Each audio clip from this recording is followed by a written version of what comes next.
Hey everyone, welcome to After All That. This is a brand new podcast that we started, and we are here to talk about the best show ever, Big Brother, and also a little couple other shows around we have it.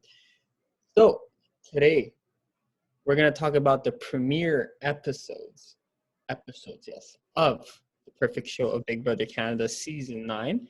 While we're at it, I have my lovely co-hosts Josiane and Nick, and my name is Vicken. So please sit down, grab a drink, grab something to eat because we are going to talk. Okay. Want All to right. kick it off, Bestie Nick? Let's start with the introductions, like the way that they walked in. So the first two were Kiefer and Tina, as they were chosen to be the captains. So what did you guys think, not only of them, but as them being the captain choices? Okay. Well, here's the thing. Watching their bios and their videos, I instantly loved Kiefer and Tina. And I was actually really excited for Tina. Tina fits into the type of house guest that I don't necessarily see myself rooting for usually. Not to say that they're bad characters or anything like that, or persons or people, I should say, but it's not the person I gravitate towards. And Tina, I don't know, she made me feel a lot different. And she talked about a little bit about being charismatic and trying to be adaptable within her bios and stuff. So I was really excited for her. Kiefer, I love any First Nation Métis like representation at all. I think it's super duper important. The show is trying to represent Canada, and these people are very important people in Canada. So I'm so glad that we got to have someone like Kiefer on the cast. Yeah, I was gonna say the same. He forgave me a huge Damien maybe can't stand vibe of it, representing his nation, and I was really happy to see him. Tina, I'm not gonna lie, she gave me Carol vibes from last season. I had a bad feeling about that, and but after seeing her on the first episode, I really liked her vibe, and I hope she stays because I actually do like her. But yeah, very nice. Yeah, I like Kiefer from the jump. I don't think a lot of people did, which you kind of expect. He's not the one. He doesn't look like the models, as they pointed out when they were like, "Is everyone models?" Like they look different, and I feel like that definitely relates to how they're perceived, especially when we know very little.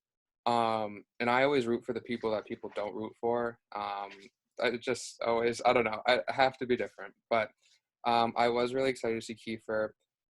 Tina, I liked as well. I did pick her for my draft because she does have the same name as my mom. But also, I think that she was interesting, so I think it was a good choice. I, as captains, I know that like Twitter talked about choosing who they wanted it to be, in a sense of setting them up for the future. But I didn't really see this being the decision. Not that Twitter like decided it, but like I didn't necessarily see this being like in a way connected to that. So I wonder like how big is Twitter's vote compared to overall? Because I don't think it would have been them if it was the pure Twitter vote. Oh, absolutely not. Like Twitter was talking about Austin and Julie, and then more so Julie in the sense that they didn't want to separate Austin and Julie. So to say that I was shocked that it was Kiefer and Tina would be an understatement. I was on the floor. I was shook. I literally did not see it coming, but I'm so thankful that it was them because I think a lot of the issues with some of the house guests is that there's this idea that the old person goes home, which is low-key a bit ageist, if I say so myself.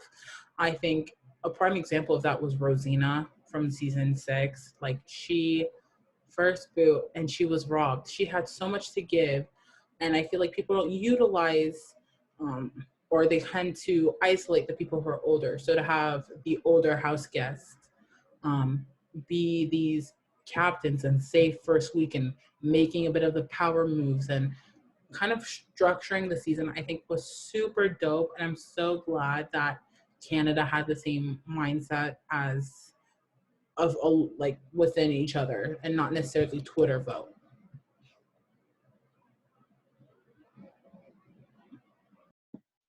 All right, so I think the next four were Beth, Julie, Tishon, and Kyle.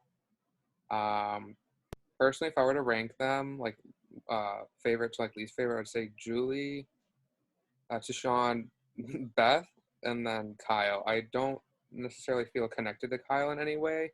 Um, I was very excited for Julie.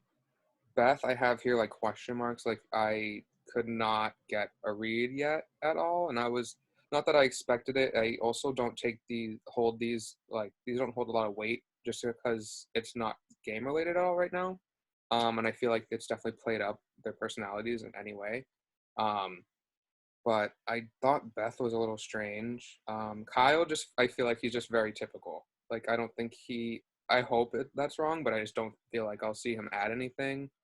That's just where I'm at personally. Um, First things first, I gotta say Tishan is my number one in this game because I gotta help and represent my city. So any Montreal person I see, like I have to help and represent and support. Other than that, like I really like Julie. Like Julie is like let's say a fresh air. Like I don't know how to say it properly, but when I saw her and she came in with her bio throwing out the trash, I was like, yes, this is what I want. This is what I need, and I'm here to stand and all that. And it's so fun to see other representations in Canada where like there's trans, there's Black, white, First Nations, gay, all of that. So it's really so great to see. And Beth and Kyle, like their bios, when I saw it, I could say like I like them, but that's all I could say because I don't know what I can make out of them, and it's really hard to say from a fan standpoint of view. But I hope they change my mind, and I want to see some great stuff from them. But yeah, other than that, period. I'm not gonna lie. I think so. I'm gonna start with Beth and Kyle, but particularly Kyle.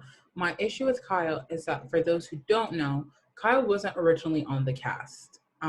Someone else was supposed to be on the cast, and Twitter, the true FBI agents came in and snatched that position right away from him. I know that's right. So I have to give a big shout out to production for that because, a lot of us tend to tweet about our frustrations about racism in the game and homophobia and all of that. So the fact that that was dealt with so swiftly, I have to applaud them on that. So with that, Kyle to me is kind of overshadowed by that. So I didn't get to attach myself or want to attach myself with Kyle in comparisons to the first house guests that were introduced because Kyle came in like right after and it was really low key because I didn't watch the house guests through the show. I watched it through the bios were out, everyone run. So with Kyle coming in, I'm kind of like meh because he's really overshadowed by it. And his bio, if you saw Ethan's and you saw Kyle's, they're very similar and they feel the same archetype.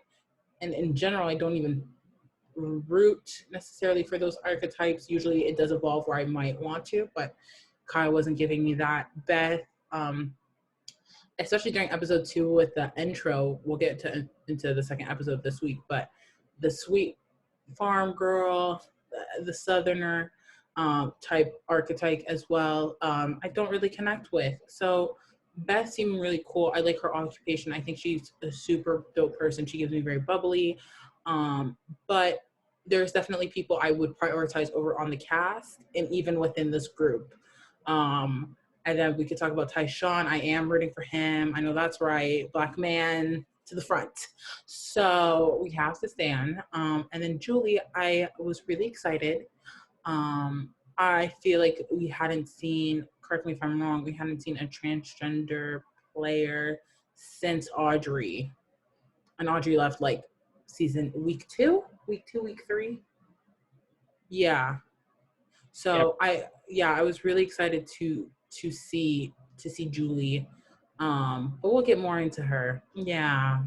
I want to add also, I think what Big Brother Canada did, the production, I think it's one of the first reality TV show networks to listen to their fans, like to listen to Twitter. And they took that and made an action out of it, and I would like to applaud that for them because like I wouldn't see Big Brother US do that. I wouldn't see Survivor do that. I don't see other shows, other networks would do that. So like I would like to give a shout out to production, especially Arissa, because now she's executive producer and she looked at that and she was like, yo, take it out. And Period. Mm-hmm. I also want to imagine like how like what was the conversation? Like what did they tell him? And I'm like, he must be like distraught right now, but like I don't have no sympathy for him because no, legit, like I have no sympathy for him. You don't do Yeah, that. no, I know what you mean because like, how did they tell him like, yeah, you were on the cast, but like, Get that out. and then also like, I don't think anyone's really like checking up on like him on social media. So it's like, what does he know? Like, what was his reaction and all that? But I agree. Like, production did the right thing. I know we haven't seen it before, but or like in Big Brother terms of like having someone removed for that. But I Mm-hmm. did have a feeling that Big Brother Canada would. I think that push was just too strong for them to have ignored it, especially at the stage that it was. I think if that were to be found out maybe like right now, I don't know what they would have done. Mm. So I think the timing was good. But I Yeah. mean, Mm-hmm. also, it's like if random people on Twitter with no information about this person can suddenly find it, how could they not have found it when he willingly gave them information to apply? Because Right. it's not that the application process doesn't like require too much about you, but at the same time, it's like very basic stuff. So I feel like that's still what Twitter went off of and found that like quickly. Um, so as much as like I do still give them credit for that, obviously, because they did take action. I just think like there still need like I don't know, just take Stan Yeah. Twitter's like methods. Like I don't know. Natural. Yeah. I agree, though. We should have. I think there's definitely an issue with casting in terms of background checks, and this not necessarily just applies to Big Brother Canada. I feel like when I'm talking about this, I'm referring more to the U.S., but there's a lot of like things like mug shots and criminal records and blatant racism that is showcased simply by a simple research name. So I just feel like that, like, I think we're really grateful for it because there is this lack in reality of TV of like disciplining people in real life for like real life consequences that should occur in general. So that's why I think everyone's like gun ho about it, but like it should usually be the norm. So like probably in a few seasons now, when if like this situation ever occurs again, I hope not. I hope casting will take that a little bit more seriously. But if it goes down the line, I think people are gonna be like, okay, this is just the norm. Like you have to kick them out. Like hello. Mm-hmm. Yeah. Can we talk about the fake file though? Like the fake file. I was so confused because I saw two pictures and they looked alike, and I'm like, okay, what's happening? And then like he made a Twitter post or he made like an Insta story saying that he's not the actual Kyle Moore. I hmm comical, and he played along with it, and he like said, "Oh, I want to go on Big Brother Canada." He has to. I feel like he has to audition for like season 10. I feel like that would be such a funny story. I wasn't like because there was like a bunch of photos of like random people. I didn't really like see much of that, which I was glad because I didn't know what was going on. I never ended up watching Kyle's video just in general because I don't know. But I do think like that the fake one, Kyle too, is still like a genuinely good person as well, like the one who's not on the show. So I kind of in a way feel bad. It's kind of like it would have been nice, like at what we know about him, he's like able to be trusted. Mm, Whereas like with Kyle, he replaced someone.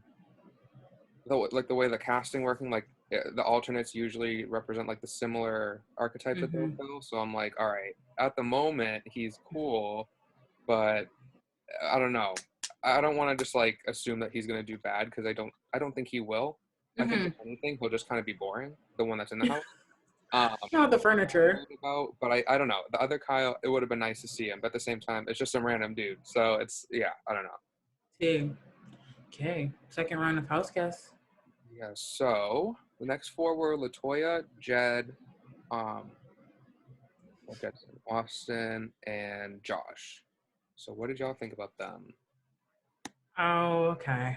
I'll start the Latoya talk. Okay. Okay. I'm a Black woman first. So anytime I see a Black person, I'm like, yes, we have to stand. We have to support. And then I found out she was a cop. And that's where I have mixed feelings about it. Because whether you want to believe the all cops are bastards or ACAB, it's your right, whatever your beliefs is. I still believe in that. And I think people think that racism in Canada is not a thing. And it's very much a thing. I've literally been dealing with a lot of it within my university currently right now as we speak. So it is very much alive. It is very much a thing. People do believe in Blue Lives Matter back here. We do have Trump supporters here. Like, there's a lot of that reflection with the United States and Canada, and I feel like people don't know that. So, you know, when you see a Black woman, you have, as a Black woman myself, you have to like approach the situation carefully. So I wanted to be very focused on what she was going to say in her video. The video that was shown on TV is very much different than the ones that we saw in the bio, in the sense that in the bios that we saw that were released, she said that she wanted to change the perception that people have of cops. And that's where she lost me. Because I feel like when you have such a big platform and an opportunity like Big Brother, obviously it is all about games, but it is a social experiment, and there's that blended of two, that there is politics in Big Brother, there is social constructs, all these things in Big Brother. It's literally the game. So for her to say that as a Black woman, I was so disappointed, especially since I applied. And I know so many other Black women who did apply, and we weren't coming in to change the perspective of the way people view cops. So it was just very disappointing to hear that. And I felt like her whole bio, even the video on TV, was all about her being a cop. There was no talk about the swimsuits, that she's an entrepreneur, none of that. She was in the police uniform in her car, and that was it. So those were my first impressions. Part of me always wants to root for her. And I'm hoping that the small video doesn't represent in large who she is, and maybe she could clarify that later on if she does leave the house. But she is a Black woman, so part of me will always root for the Black woman, the Black person, period, which leads to Judson. Judson, I think, was I think he shined this episode 1 premiere. First impressions, though, low-key, I didn't know what we're going to get from him. He's a model, he plays basketball, and that doesn't scream gameplay to me. I love gameplay, and that's what I'm here for. And he wasn't delivering that. He was saying I was a comp beast, and he's a Love Island recruit. Like, he was supposed to be on Love Island, and instead he's on Big Brother. Yeah, see. So it made me feel, especially when they had that clip where they put, I believe it was Judson and, who was it, Austin? I forget, the side by side where it was like, the heart wants what it wants. I was like, get out of here with that. Really? This is not Love Island. This is Big Brother. I want something about, I'm gonna go with my gut, not what the heart wants what it wants. If you find love that for you. But it seems like that's his main objective. So I'm not really here for that. And then who else was in that second round? Austin and Josh. Austin and Josh. Okay.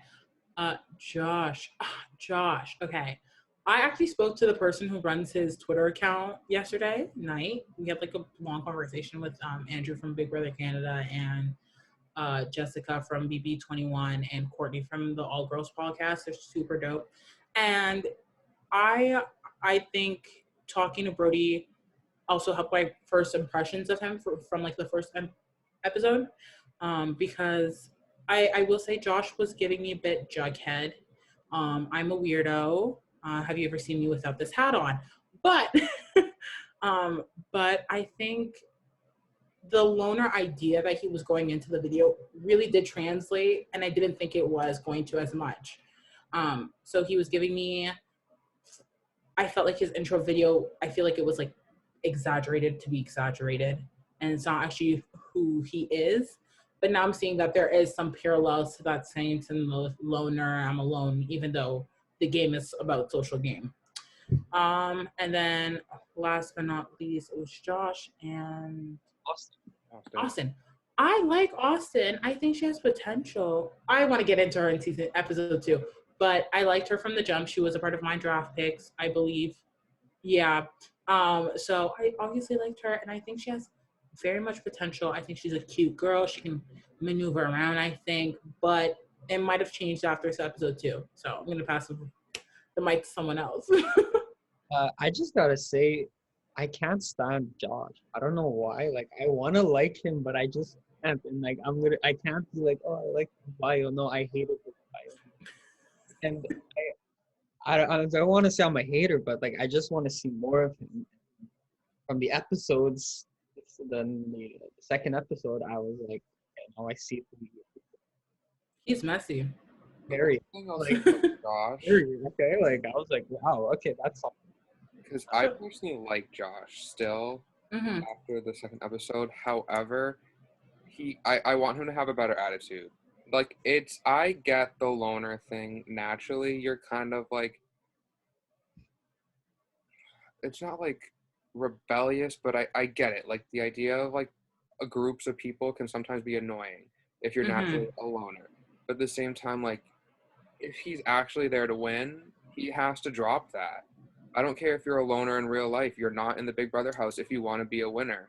Like, if you're just going to be a loner, have fun being a pre-jury boot. And that sucks because he is on my draft. I was very fearful that he was going to be the first boot. But I think what little gameplay we've seen from him, it is kind of promising. Like, I think he could bring something. He just has to change around that attitude, because I feel like you said, that his intro video, awful. The leather jacket needs to be burned. Like his nice suit when he walked in, like, I get it. It's the first intro walk in, like, you're gonna dress up. But I was like, that looks like it fits him. It looks like it is his personality. The leather jacket and everything he wore in the intro, I just thought wasn't real.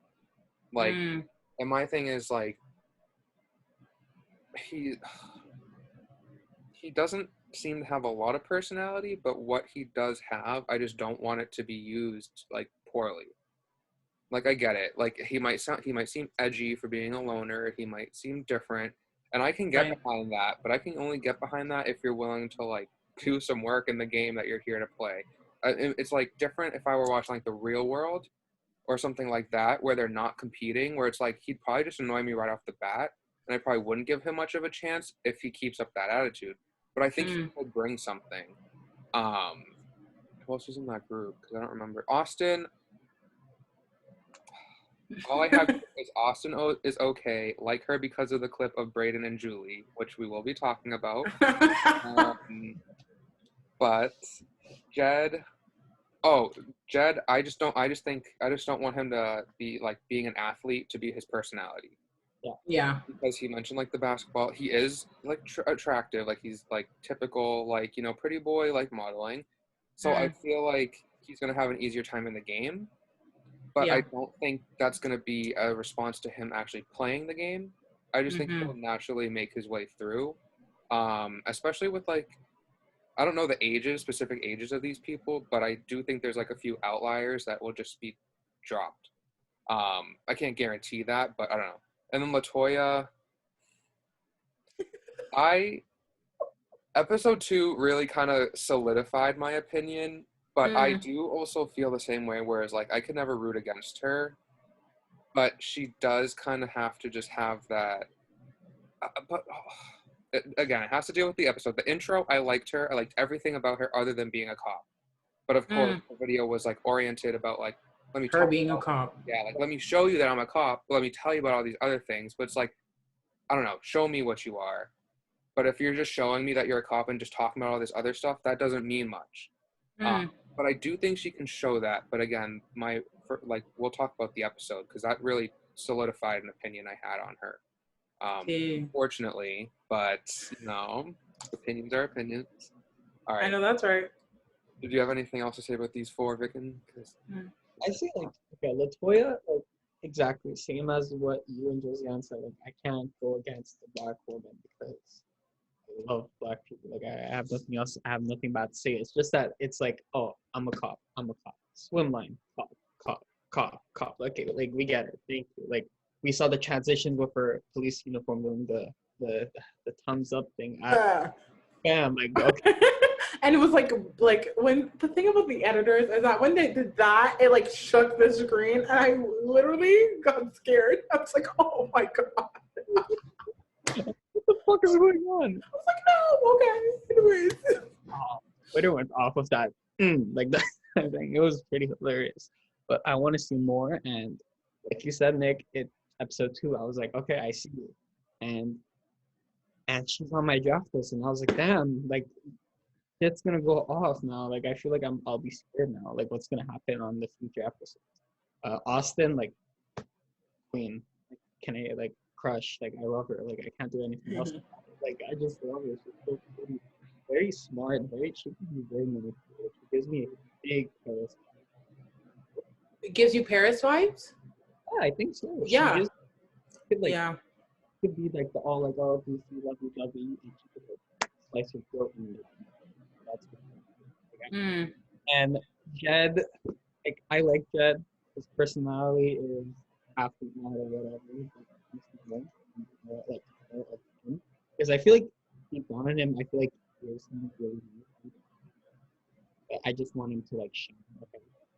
And I might get canceled, but he looks I swear to God, when he smiles, he has that same jawline. He has the same jawline as who? Jackson Mickey. Didn't you realize? Didn't you realize that? Guys, I'm sorry, but I saw that. I was like, oh, that's scary. I have not watched BB21 because of racism, so I cannot comment. Okay, who's in the third group of the house guests? The last group of 4 was Brayden, Victoria, Tara, and Rohan. So I'll just start. I'll say I like Brayden. I also like that he was a biological anthropology major. I'm an anthropology minor, so I don't know. I feel like he's into some nice shit. So that's why I already liked him because he's the people we see on Twitter. That's all their personality. That's who we I found comfort in that a little bit. I don't know how it will play into the game. I mean, we've seen people similar in the past, of course, but I do think he is the most stan Twitter person to be on. Not that that's a bad thing, but I want to see how that he plays into it. That also relates to the clip of Julie, Brayden, and Austin because I'm still a little upset. Victoria, the intro did paint her correctly in a way, but also wasn't complete in any way because I feel everyone else is in a way rounded them up, so we knew kind of what to expect. And I guess in her case it is similar because she's very high energy, so we expect high energy. But I did not, based on her performances or performance in the comp and then in the second episode, I did not expect that, honestly, but we'll touch on that once we're in the episode. But yeah, I like her, hope she does well, but I wrote I could not live with her. I would go insane, but I also have a feeling she would also be my best friend in a way because I feel she might naturally rub people the wrong way and I might be gravitated towards that. So that's what I was thinking. Tara, I wrote Tara is strange. She's the mother, right? Mm-hmm. I don't really want to root against mother because I'm a mama's boy and would love to see mothers win this show. Same thing with black winners. We don't nearly have enough black winners just in general. Just to and I don't think it's weird because I think the winner should be based on gameplay, but I do think that there are valuable black players, mother players who have played that were never given enough credit and wouldn't even be able to make it to the end. Whereas if they were, as much as they could have deserved it, they wouldn't get the votes. That's just what I think Big Brother is in general, which is kind of bad. It doesn't really allowed change, especially Big Brother US with the casting. Mm. That's mainly me coming from strictly Big Brother US, because I know Big Brother Canada, just looking at the cast, seems to be a lot better. But still could be even better. But not to get off of that, but like the topic of mothers, I feel like they're just written off. Mm. And I feel like I don't want her to be like Britney BB16, like early out when she could offer so much, but I do think she's weird. And like I want to like that because I don't think that there's anything wrong with that, especially with like some of the other house guests. Like weird doesn't mean I dislike you, but at the same time it's like God, like it's just a lot. I don't know like if I want to deal with like a lot from a person like week one. I'm like, just show me who you like are, like a little calm. And then Rohan, all I said was I think he'll do well. I don't see him being early out. I mean tonight, but other Oh than my that, I God. don't think there's gonna be another chance like that. Mm-hmm.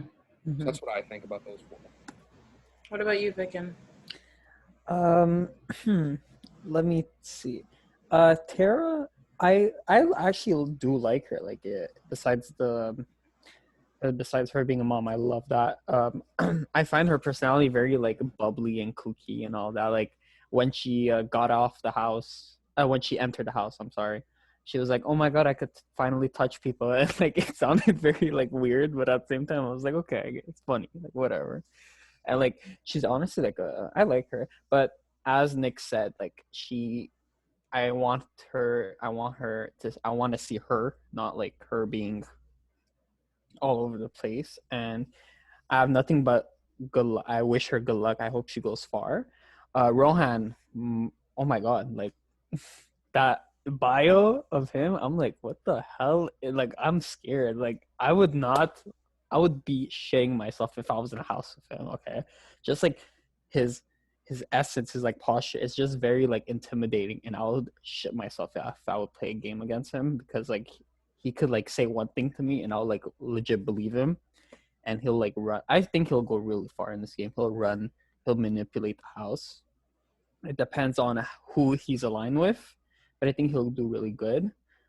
Uh, Victoria, like I'm sorry, but I love her craziness. I love her kookiness. I love everything about it. Like I saw her bio where she's like talking to a screen, but like there's like nothing going on the screen, and that was just like that's me. Like I want that. Like that's amazing, and I'm not gonna go into the episode, but what she did, I was like, yes, she did that, and I have nothing. I wish her nothing but the best. I really want her to go far. She's my draft pick, and I'm happy to say that she's my draft pick because she is that. Mm. And other than who's the last person I forgot?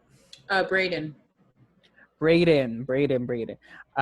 He's like a clear representation of like Stan Twitter in my opinion. Like I like that he's a student and I think his major is about like learning how people are. Am I correct? Yeah. Yeah, and like I feel like he could use that he could use that for his advantage. He could like read people and that would be really easy for him. And I don't know if y'all said it, but he reminds me of like some people on Twitter called him like a discount Gary. I feel like Oh Lord, not the alumni. yeah. Like someone called him like discount Gary, and I'm like, oh. Yes. But he does give me Gary vibes, but I think he is a whole different person after seeing the 2 episodes. But yeah, I like the last 4 a lot. What about you? I'll start off with Brayden because he's a person I think within the 4 people that we're talking about that I felt the strongest towards in a like weird way, and I'll explain that. But what I mean by that is, Brayden is, I don't know if Brayden is exactly from Stan Twitter or his best friend who is running the account is Stan Twitter. So because I'm a little bit confused, I'm just going to assume he is. If he's not, then my apologies. Anytime I see someone who's a Stan, who loves the game, who watches the show, be on the show, it makes me very happy because I would love for that to be me one day. Absolutely.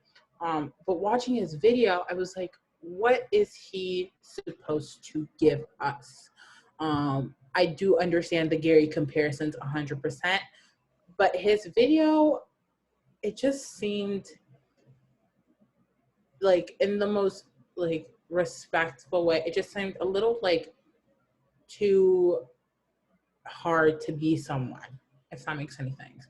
Like it didn't feel as authentic as I wanted it to be. And I feel like episode 2 made me like Brayden a whole lot more in comparison to his bio, because his bio was like, I'm a student, I'm like, it just like, it didn't give me what I feel like it needed to give me, especially as if I'm taking someone who's a stan. Like, I want you to give me the tea, like, spill it, like, get into it, like, let's vibe, let's kiki, let's have a good time. And I didn't really get that from Brayden in the bios. But we'll get into him a little bit more as we go along for my comments on him. And then who else on that?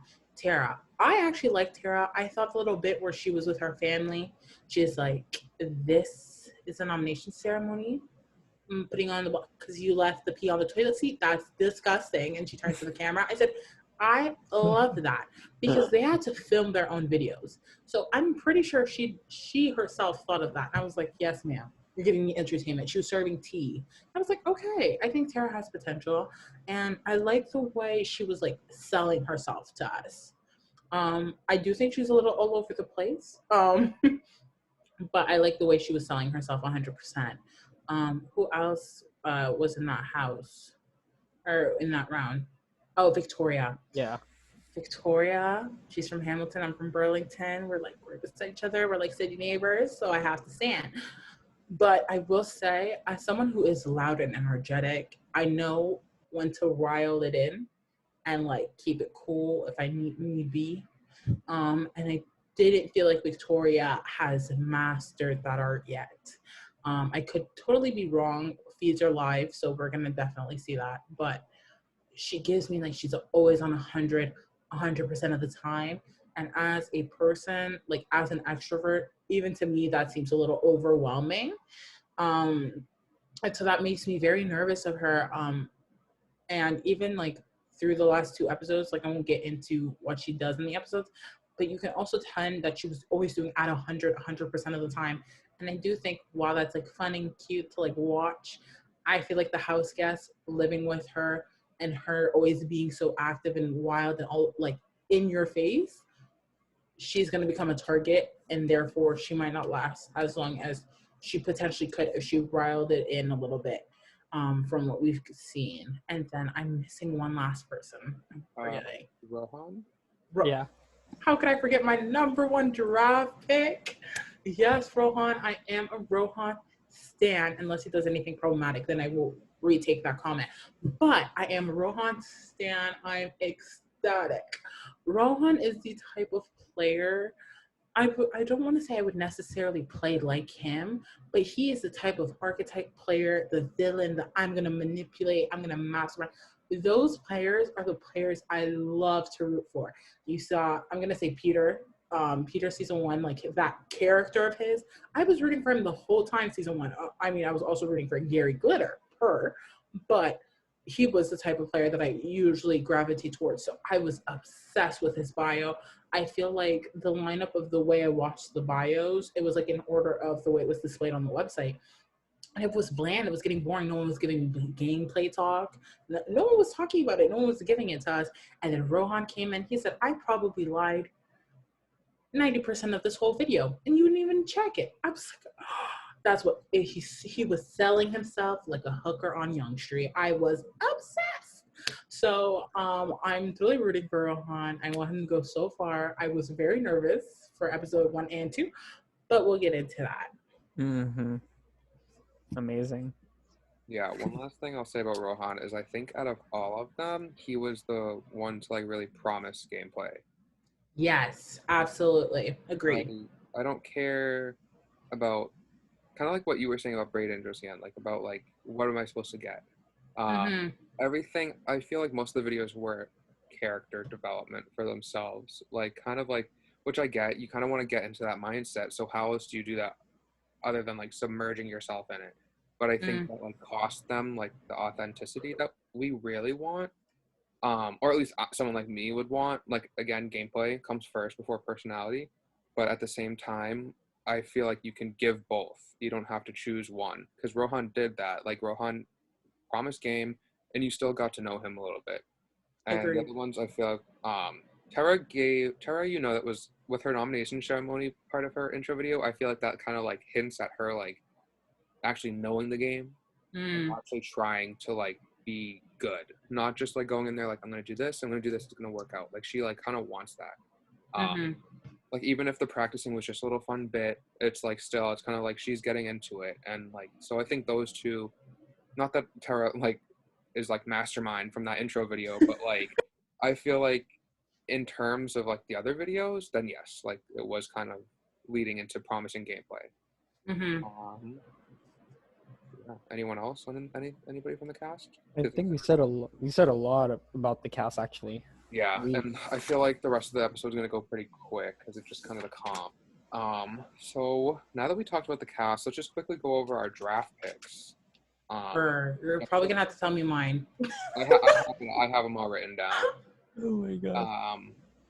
All right, so Josiane, you have Rohan, Austin, Beth, which I didn't even know. I forgot there was a Beth.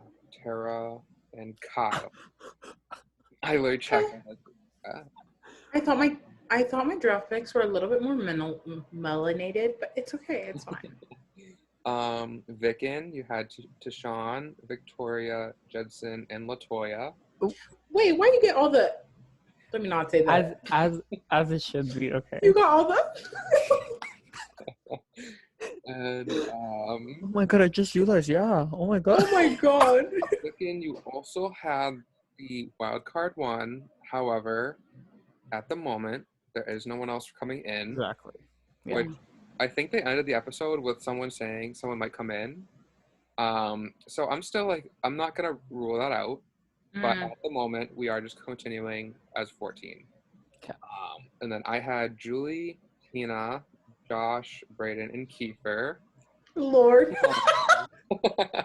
Oh my god. So, it was a good week for some of us. Not so great for the rest of us. But before we get into the comp, because that's just basic drafts, I still think I'm going to win. But here were the teams. So this is where I'm kind of at a weird spot with the season, because I don't know how long this is going to last, because if they want to make it impactful, obviously make it last longer. However, the teams being so small, I feel like could get boring quickly. We're going to see like a 3 or a 4 just get together, which, I mean, if everyone, I don't know how the week's going to go. So maybe like that means nothing. Because I think after this week it is going back to normal, but I still want to see how that plays out. But for the teams, defender is Kiefer, Jed, Latoya, Josh, Julie, Rohan, and Brayden. And then Team Destiny is Tina, Tashawn, Tara, Kyle, Beth, Victoria, and Austin. Wait, hold on. My whole team is on Team Destiny? My whole draft? Except for Rohan. Except for Rohan, yeah. Kind of crazy. You're lucky. It was a good week for my draft. Yeah, that's where mine was at, except Tina. So I was having a trouble week.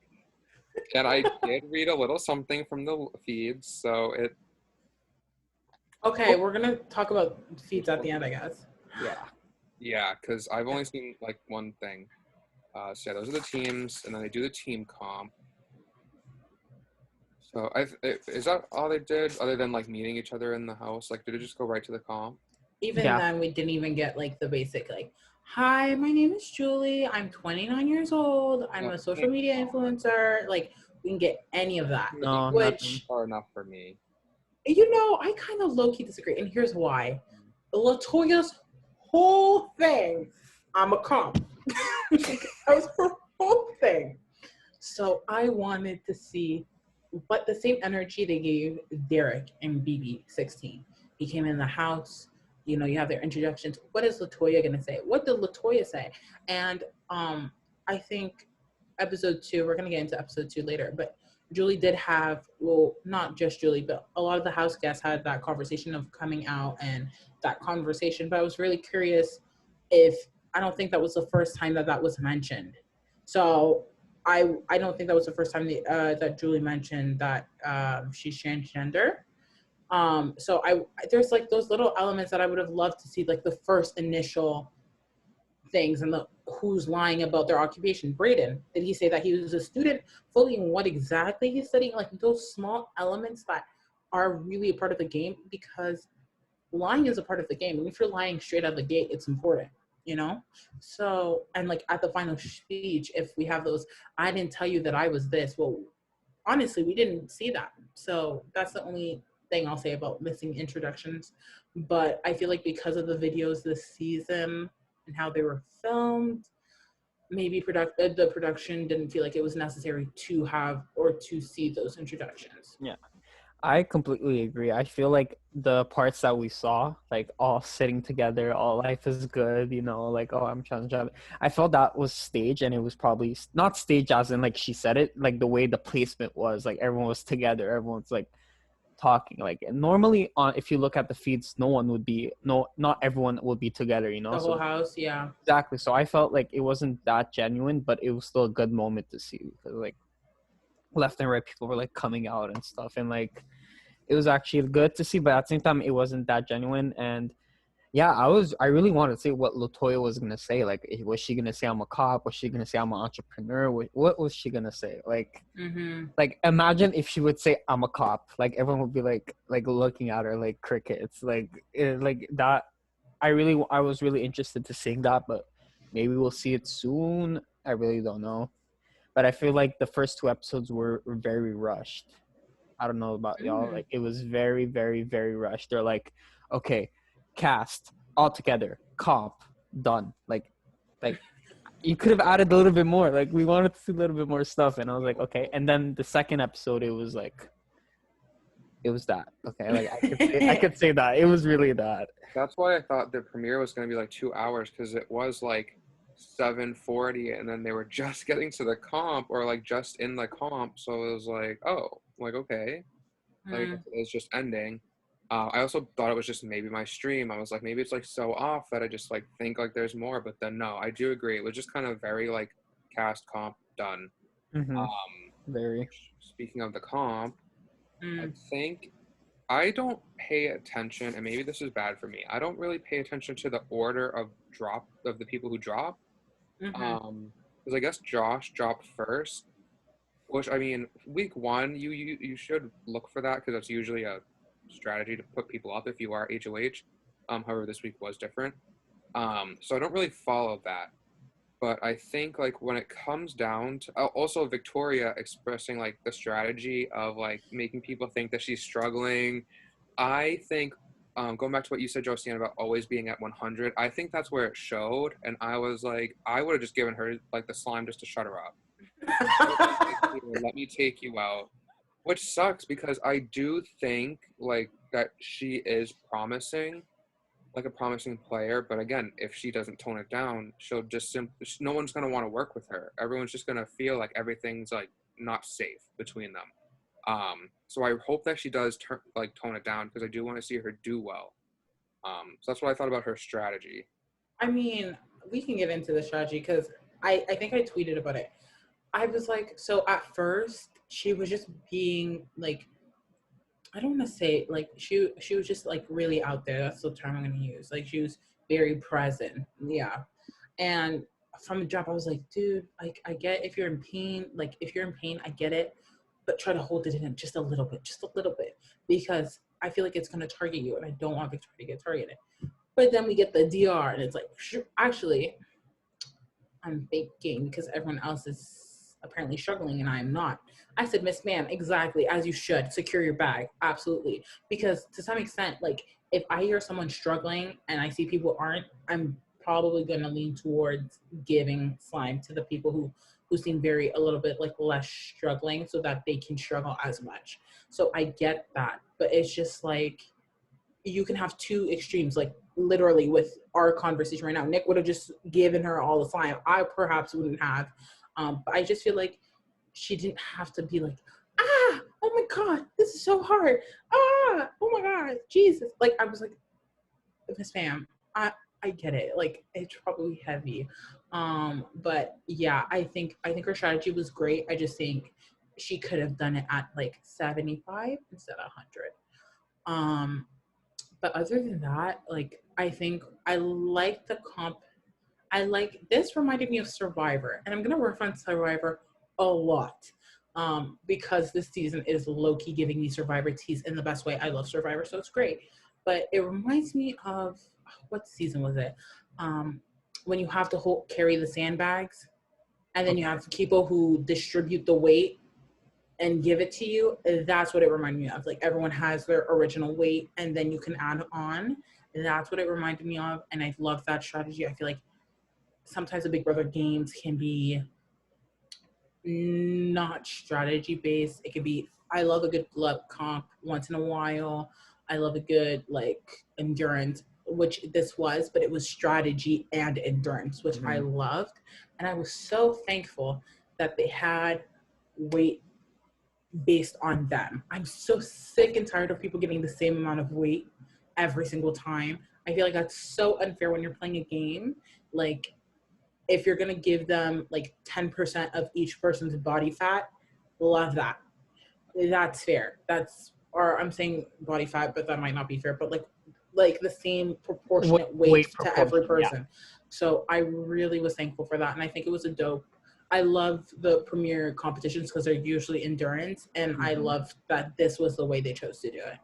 Yeah, I couldn't agree more. It was very interesting to watch the comp because the first comp you had to see everyone's strength. We saw who's strong, obviously, and we saw people who weren't strong. Like, and it was very interesting from the range on last standing to like first out. Like, I didn't know that Victoria had that in her. And like when she went to the DR and she said, "A little do they know I'm very strong." I thought she was being sarcastic, but that's how fooled that's how like I got fooled. Like it was really crazy, and I think she beat two guys. Like right, it was like her against Rohan and Jed.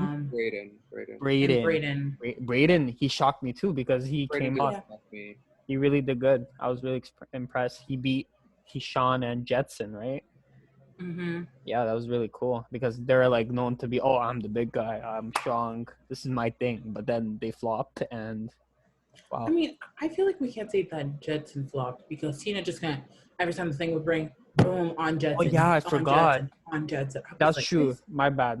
That's true. That's very. If I was Jetson holding on to that, I'd be like, Tina, you better count your days. I know that's right. Like, if I was holding on to it, oh no. No. And I will say, Josh wasn't the first overall to let go, or was he? I think he was. Or was it Beth? It was Beth. It was Beth, then Josh. But Josh was the first. Josh was the first on that team. Yeah, first on that team. And usually, like, I was sitting there. I remember sitting there, and I was like, "Don't be the first." If you're on, I was like, "If you don't be the first, don't be the first, don't be the first." Because anytime you're the first person to drop out of a competition, automatically people are like, "Well, since you fell off first, here you go." If there is no waves, or if people don't want to create waves, so. I definitely see why people were looking towards Josh, but I didn't think it was that deep overall, but we can get into that later. Yeah. Pretty much it, yeah. With that, it came down to obviously Victoria versus Rohan, and Victoria won it, which meant that their team was safe. So that leaves Kiefer, Judson, Latoya, Josh, Julie, Rohan, and Braden. Well, with the exception of Kiefer as the team captain, but that team is not safe. Yeah, up for eviction. And then the episode ends.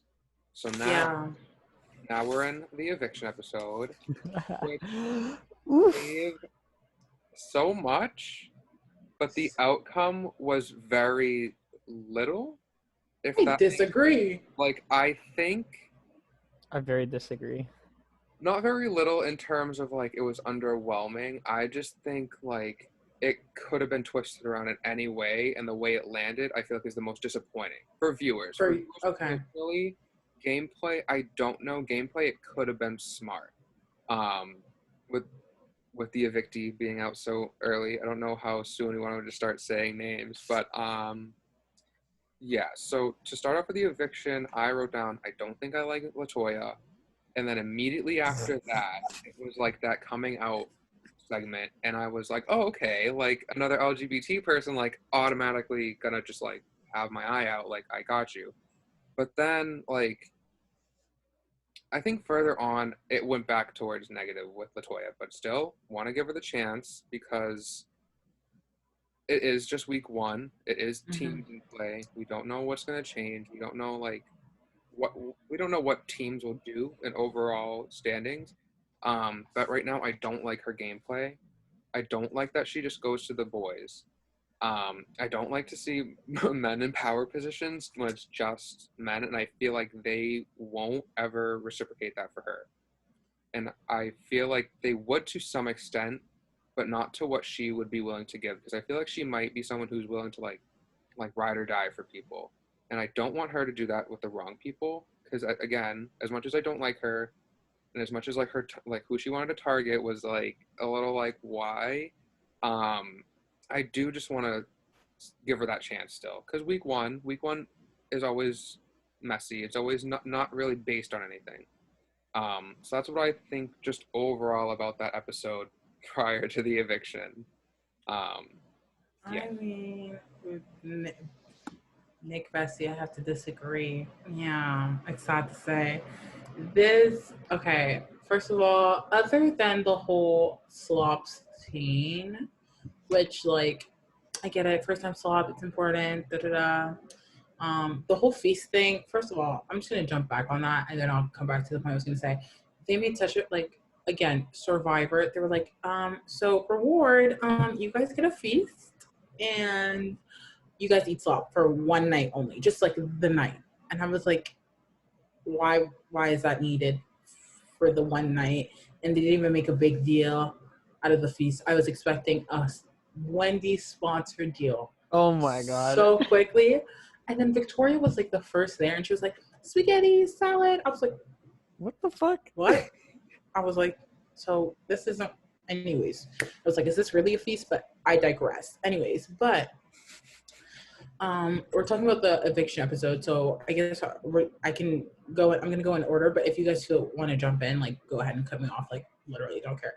But jumping off, like, I thought Julie was going to be in the best position in the game, and the game player inside of me is like, that's someone I want out immediately. Like, as the game player.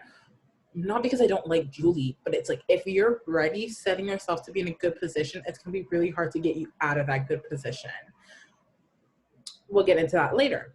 But, so I was like, okay, she's connected to Brayden. Brayden and Julie are talking. Oh, sorry. Or Austin. Yeah. Ooh, oh no, it was Austin came in later, but it was Julie and Brayden, and they were talking about Josh. Yes. Okay. And they're like, Josh, yeah, I think Josh might be the first to go.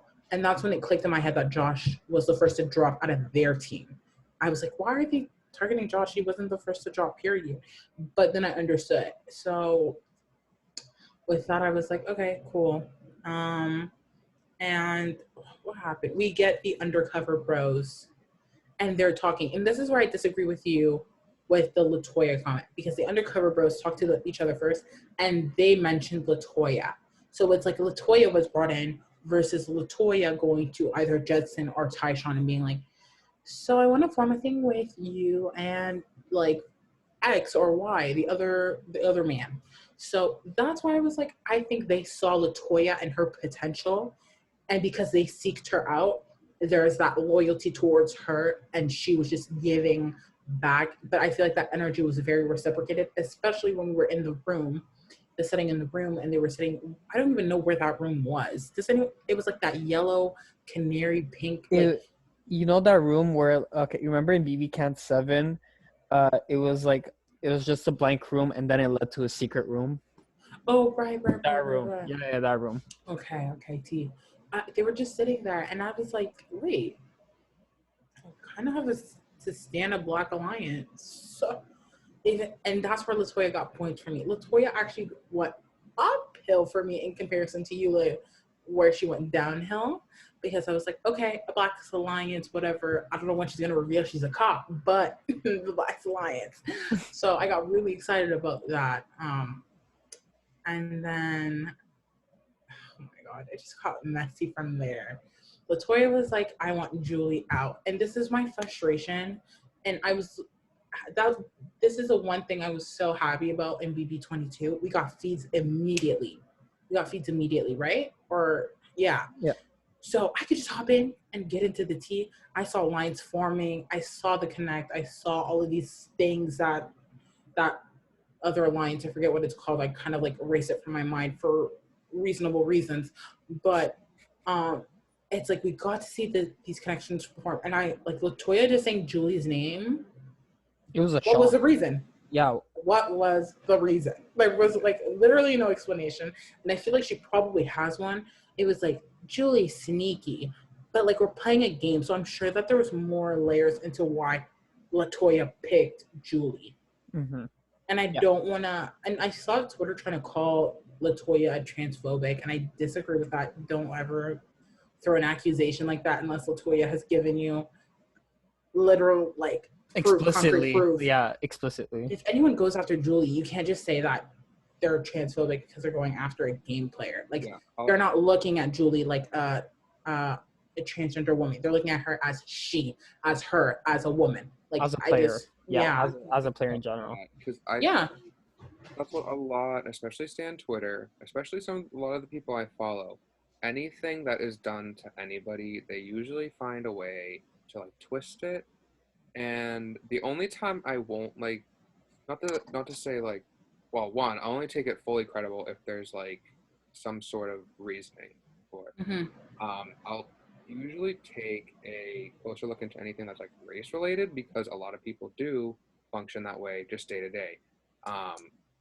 And that, I don't want to like say that like people aren't transphobic, but I definitely don't think it was related to that. I think Latoya is still very intelligent. Again, she is a cop. She can, to some capacity, read people in probably ways that are more developed or structured than the way we would read each other. People. So I feel like she could have seen that. And Julie was like, she's a fan of the show. She knows how to play. She probably had a good strategy like developed, well, before like teams and all that, like a good idea of what she was going to do.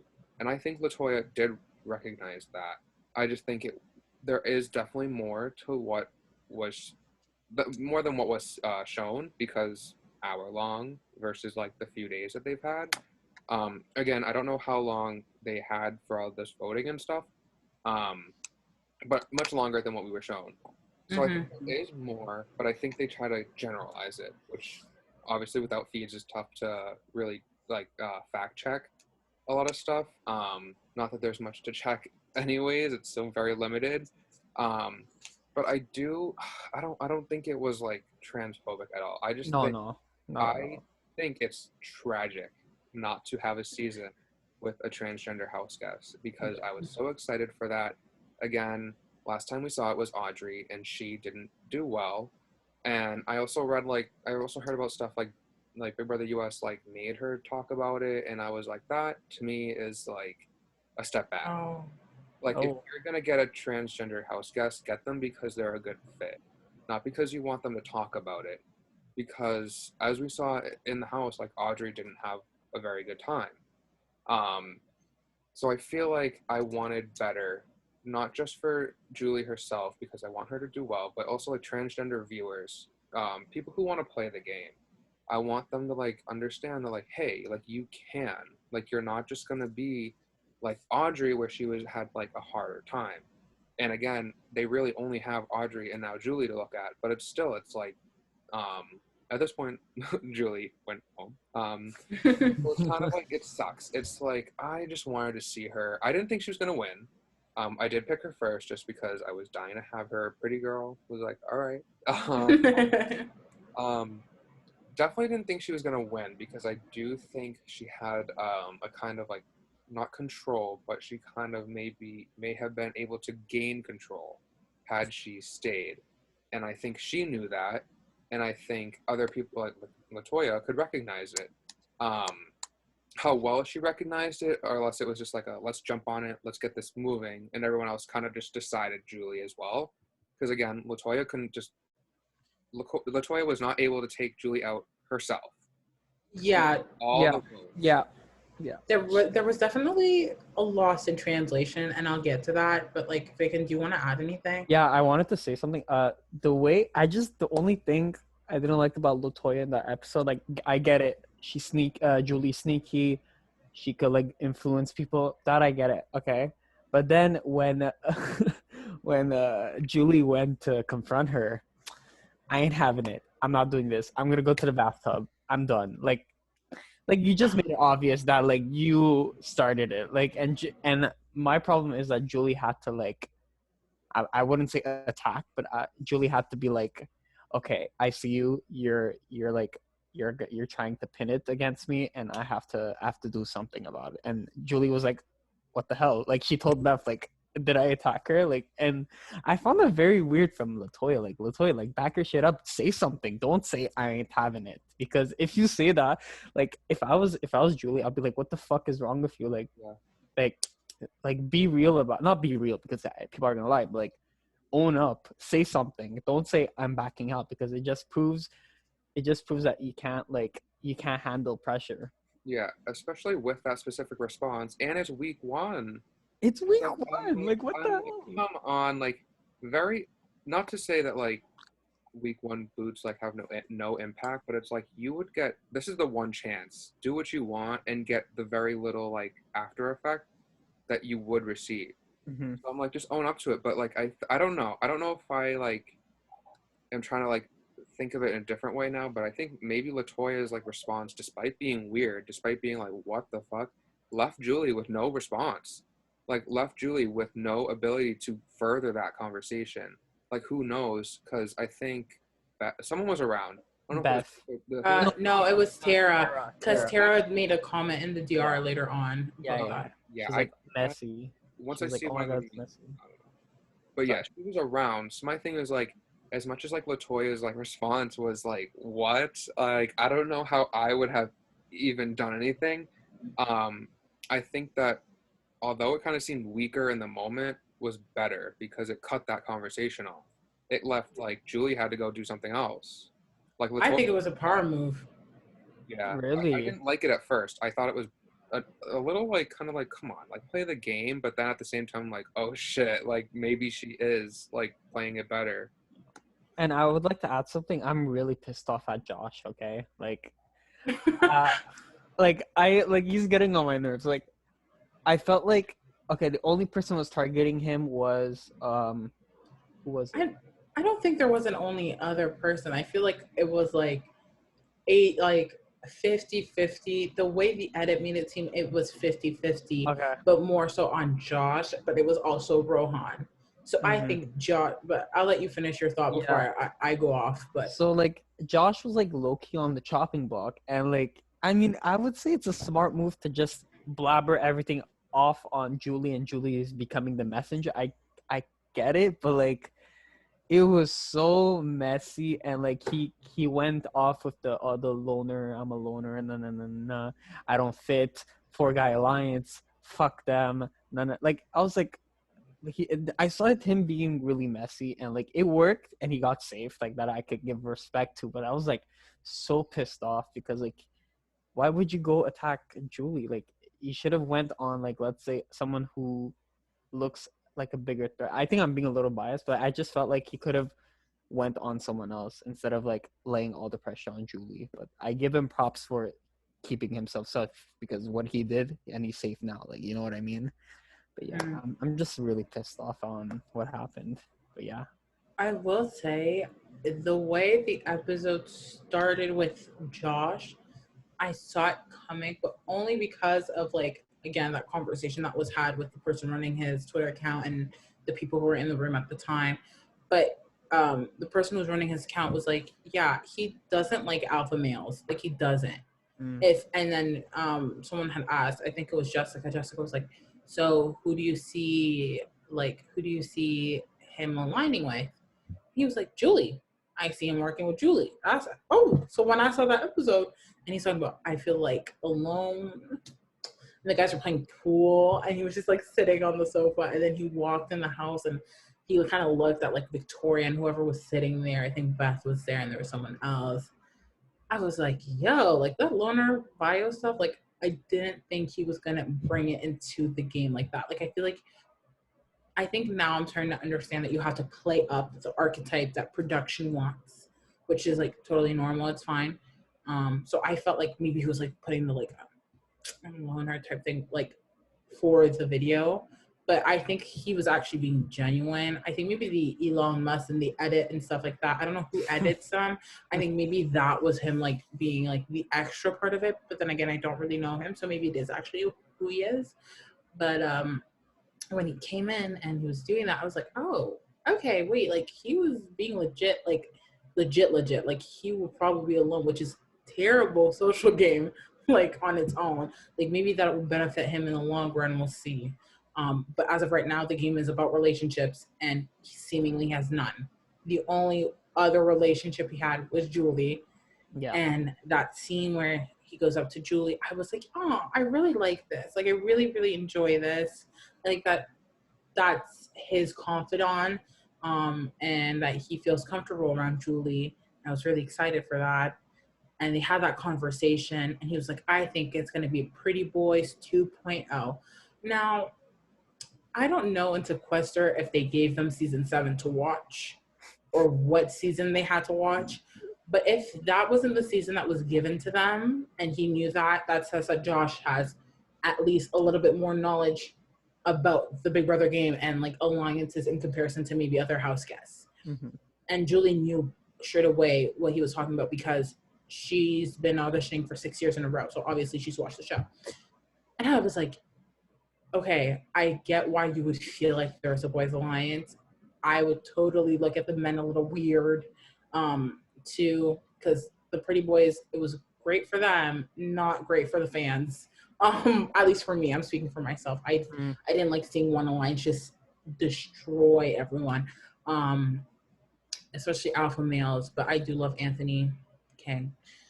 So it was very interesting that was his dilemma, and I felt like had Josh or had that conversation been executed differently in terms of strategy, I think Jetson probably would have gone home this week. They had every ammunition to get Jetson sent home. He was one of the strongest men. If I'm the other team, I'm looking at Jetson. It's a team competition for now. I'm getting you out. Oh like, my God. I just felt like they had all the ammunition for that. And Julie dropped, fumbled, kicked the bag out of her hand.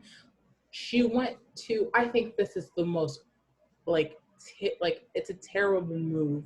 And I don't want to, say that about Julie, but going into the pantry where there's 5 people and these people aren't a certified alliance with you, I don't even know if they're all from one team or not because it's a little hazy. Yeah. But to go 5 of them being like, this is the thing, da-da-da-da-da. And I'll tell you, I was thinking that, I was like, Julie, please stop talking. Please cut it out. And LaToya in the DR is like, oh, she got a big mouth. I wouldn't have said that.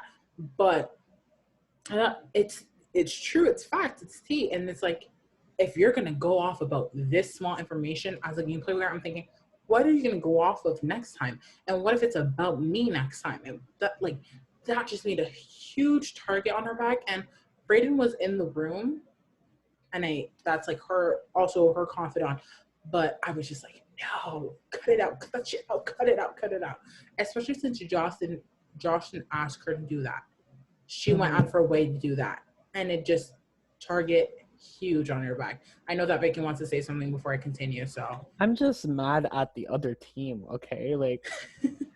I'm sorry, but I'm I'm a huge challenge fan, and from that episode I got pissed off, and with this episode I'm even more pissed off.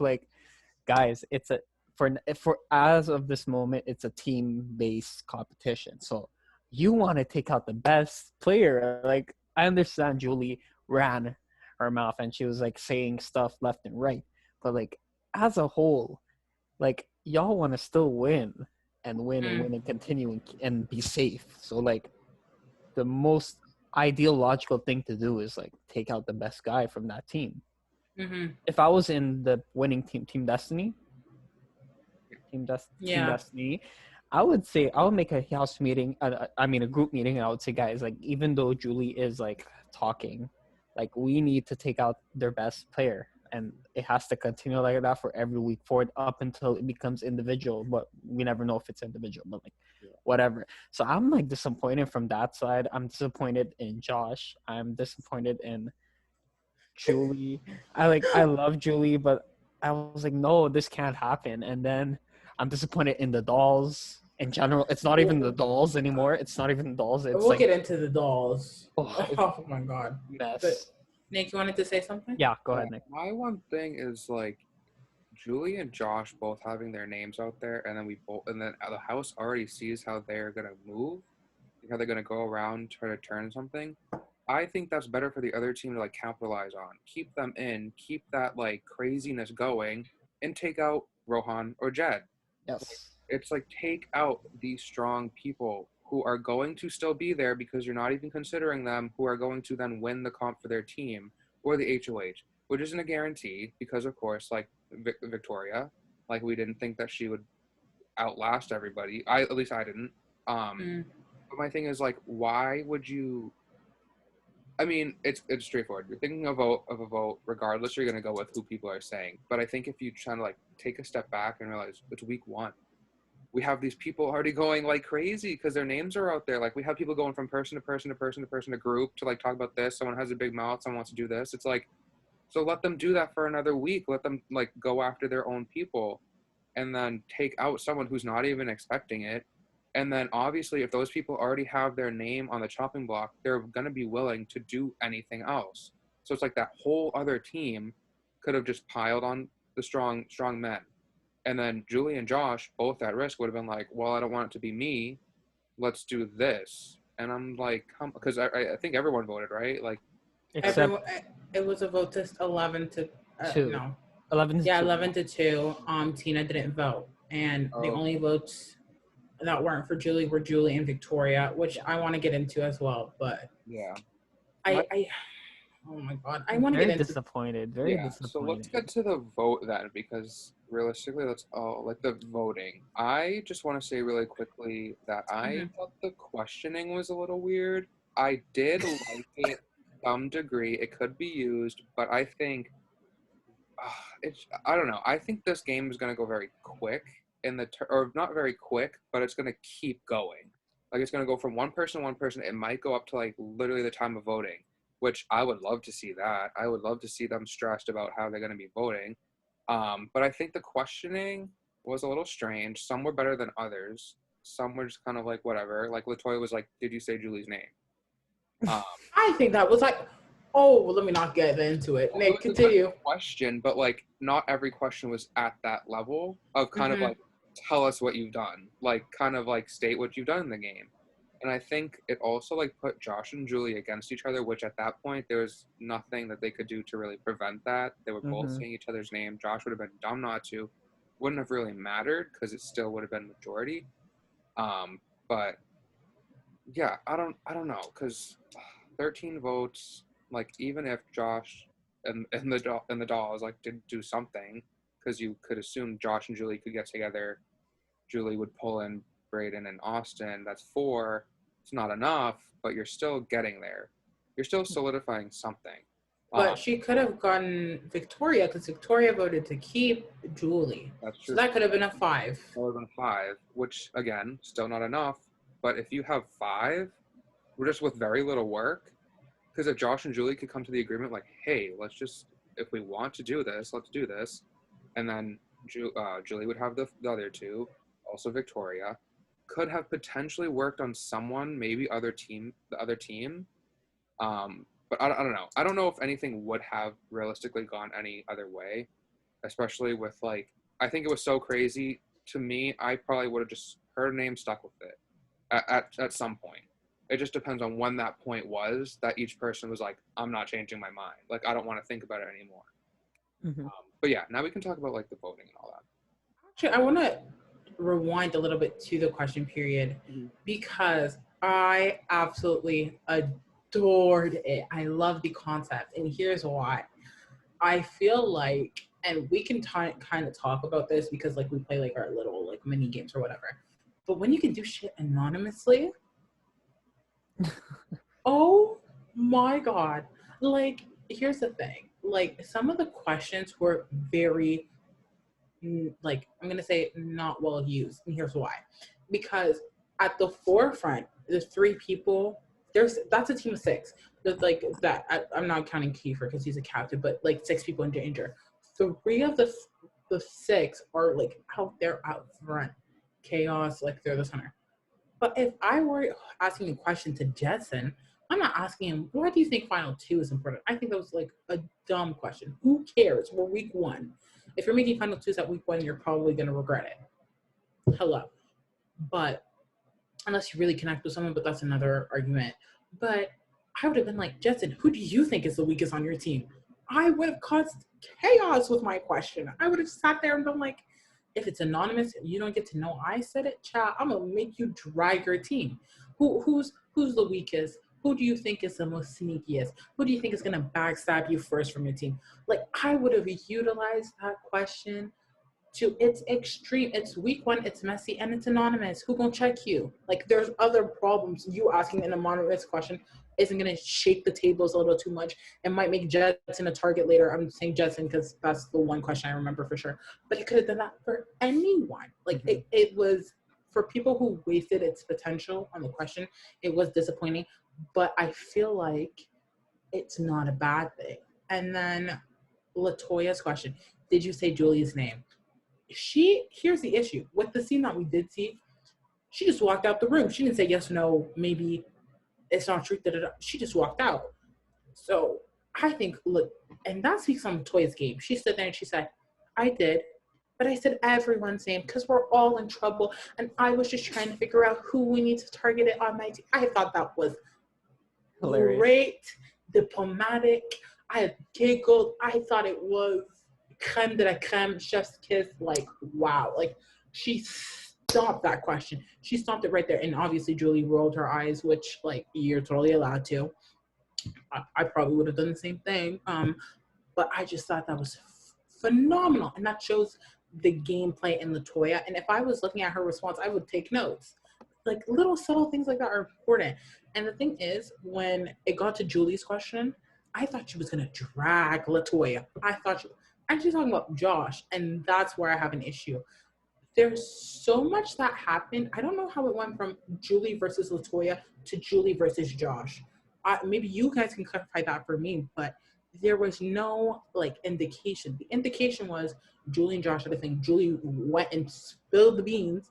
She got a target on her back. She went to Latoya after. No, she went to Josh because no, actually Josh came to her, told her that Latoya was going after her. She went to Latoya, confronted her. Latoya just left. Like, that is the last thing we saw. Like, it was just like, it seemed like Josh was kind of like feeding into Julie to then have Latoya versus Julie. So how the hell it went from Julie versus Josh, especially since they confided in each other a lot of the time, that's where I was confused. She's like, Josh is stirring shit up, da da da. I was like, what? And that's where I wish we would have had a 2-hour premiere and or at least a 2-hour week, 2 episodes of 2 hours. Because if you're not going to give us live feeds, you're limiting the information. And then a lot of the time we sit there as viewers confused. Yes. Like, I was so confused at the end. I was living for it, but I was confused. I would have loved to have known why she was dragging Josh. Like, I really, like, there must have been a pivotal moment. And if they don't do a flashback in episode 3, I think it'll be a missed opportunity because that was hella confusing. Very. Yeah, but now I guess we can go back to the film. I was disappointed in again the other team. Like, it's like you shouldn't. It boggles my mind. Like, I maybe like they're nervous. It's the first vote, but like no, like let them fight, let them bicker. So now there's this whole like hate triangle between Latoya, Julie, and Josh.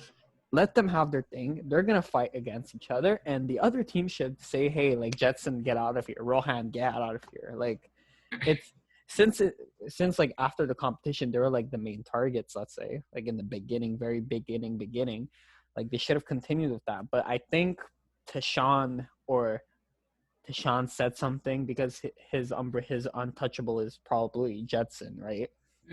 Maybe Jetson said something, or maybe they didn't even have a meeting. Like I'm pretty sure they just said, hey, like let's take out Julie. Again, we don't know. We don't know. It's very so confusing. annoying. But hey, Julie Vu, if you want to come and talk, come to our podcast and we'll spill everything, you know? Yeah, let's That'd be go wild. next week. That would be so funny if she's like, okay, yeah, let's go. Yeah. I'll What to shoot say. myself. No, but as Josiane was saying, I think not having a flashback next episode would be such a missed opportunity. Mm-hmm. Again, feeds I feel like I don't want to say the producers like undermine feeds, but at the same time, like maybe undermine the amount of people who watch feeds and like rely on feeds, or even if it's just feed up feeds, like people love that shit. We value it oftentimes more than the actual episodes, which again, they probably don't want. They probably don't want people just relying, like just interested in feeds, because I know personally when I know what happens on feeds, I don't end up watching the episodes all the time. This season will be different, I promise. We will be I will finally watch a Big Brother Canada season from start to end. Yes. I know that's right. Yeah. Yes. But like BBUS, typically it's like half racist people by the end of the season, so I usually naturally have a reason just to like drift off from it. But I feel like I don't even know what I was saying. Like I feel like the feeds are important, but people use it side by side with the episodes most of the time. Me, not one of those people. But like I think overall, in general, people do rely on the feeds, but also watch the episodes because they need to understand editing versus the gameplay. And I think a few years ago, not as many people would be like feed driven, because again, watching feeds can be demanding of your time. And oh my god, yeah. If you're super invested in it, I feel like you can get just tired from it. Which again, maybe why I don't go back to the episodes after. But I feel like feeds are just so under like, I don't know, because they should be instant. We should do like I don't know, or as you said, have a better explanation as to what happened. Like give insight, like put everything together just so we're with a good base going forward. Because like if week one, who knows what week one will have an influence on going forward. Usually it doesn't have too much. So I also get that. No rushing for feeds, especially when the first week is already done by the Thursday episode, even though they just moved in the day before. It's like, I don't know. I feel like more information has to be given. Because like you said, like with the Josh versus Julie, like when Julie answered the question and was like, Josh, I was like, oh, like again, I was expecting LaToya. I was like, go at her, like get her. Like if she's with you better get her. Like again, anonymous, talk your shit in the questions. So I was a little disappointed. But at the same time, week one, we don't know if the questions will even be back though. Because I think the week going forward is a normal week.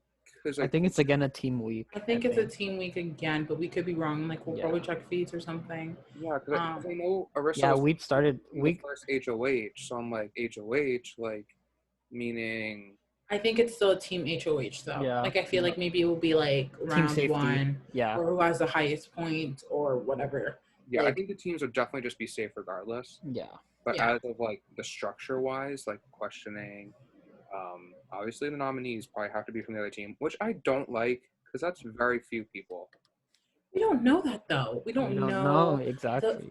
Like the format's a bit weird, but like it would be. I might be referencing the wrong season, but World of War 2, where you have like the U.S. versus UK, and then like some of the U.S. were like, "Fuck you, we're gonna put Laurel and Dee together." Like it was Laurel and a Ninja. Yeah. Oh, yeah. One of the best eliminations of all time. Anyways, we'll get into that. Yeah, like don't give it. I was so upset. I felt like I wanted Laurel to win, but I digress. No, I love Laurel, but that behavior. I loved it actually. It's so funny seeing like the editing too when it's like Ninja's like, oh no, she missed the shit and just runs her ass up there. I don't know. As much as I do love and appreciate Laurel as a competitor, no. Like, That was really. don't do that, especially because she had to know she did it wrong. You just shove something in there. I mean, It's the challenge. You never like if Fessy can get away from fucking ripping Nelson's face mask, face guard, whatever, from the hall brawl. Like, Is that this season? yeah. Like yeah, Fessy legit grabbed the face, the shield, Nelson's, yeah. and just ripped it and like just like body slammed them on the ground. Like, you know what? Yeah, And- that wasn't a pretty elimination, but regardless, like we'll probably get into a challenge episode or something. I would along love lines, to. That'll be really funny. but I think here's also my frustration with the vote and the not having an explanation or feeds. What the hell happened to the dolls? And I'll get into it because, you know, Twitter released this video, or I'm not gonna say Twitter, but Big Brother Canada released a video of the dolls. Like it was like a sneak peek to the dolls. They got Twitter excited. I didn't really care for it, not necessarily because I don't want those people to work together, but like part of me was like, I don't know how I feel because I don't know if this is long lasting or not. Obviously it wasn't. So they got people so excited, hyped up, got each other the dolls, and I felt like Austin was kind of like the third wheel because we saw that Brittany and Julie connected instantly and they had their like one-on-one time. So but having Austin there and stuff like that, it made sense. Cool. Yeah. So then Austin's the first to cast their vote. I'm like, Josh's getting a vote. She said, I vote to evict Julie. I said, what? I was like, excuse me? Like I was like, what? Are you having that like celebrity moment where you think you're voting to save someone? Like, have you, what? It was like, I don't want to cut you off, but I'm sorry, but like. Meta, his name was Meta. Oh my, I was like, are you having a meta moment? Like, what are you doing? Like, hello, this is your alliance member. And she walked in confidently too. Because I was so enamored by her beauty at first. And then I was like, what? Her dress? Yeah, she looked good. She looked good. She good. ate the house down. So I was like, huh? I was like, Austin, what? And then the votes started coming in. And I was like, okay, at least maybe Brayden will throw in like a pity vote or something. I vote to evict Julie. I said, what? I was like, and then Josh came in. I was like, okay, at this point I understand why you did, but he got into it too. He said, I vote to evict Julie. Like, I was like, huh? Like, what is going on? I was so confused because you give us the small clip, the little amount of, I guess, feeds. It's like edited, but like the small amount of content that we're getting before the episode. That's kind of like replacing, like giving us a tease type thing, but like live feed energy is the dolls. And all of a sudden the dolls don't vote to keep Julie. What the hell? Where's the explanation? Like, I have an issue with that.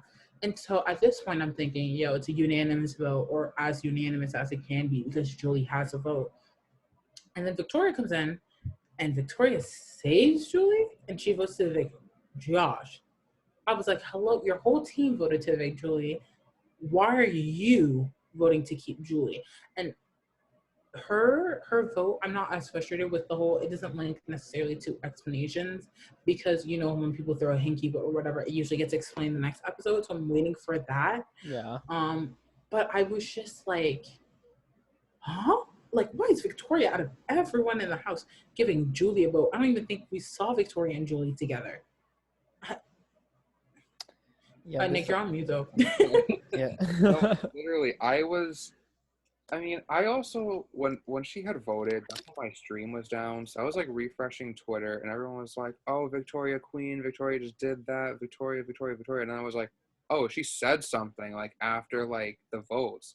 Like, I assumed, like, there was still a little bit after the votes were done, and at that point, I was like, oh, Julie's gone. But I thought Victoria had, like, said something, and all she did was vote to, like, evict Josh, and I was like, okay, yes, in the terms of, like, I didn't want Julie to go, but no, in terms of, like, it's really not, depending on what she says next episode, because I will give her that.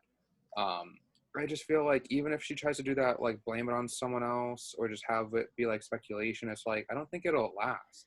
I don't think it'll, like, elevate to anything, because I think Julie's still gone. There's still Yeah. like Like- it was week 1. You might as well have just been with the numbers, which I hate. I hate people who just play with the house, do what the house Mhm. wants. I Flip might. and Oh, go. sorry. No. But I'm Like, just saying, like, yeah, I don't know. I just didn't think it did much. Mm-hmm. Yeah.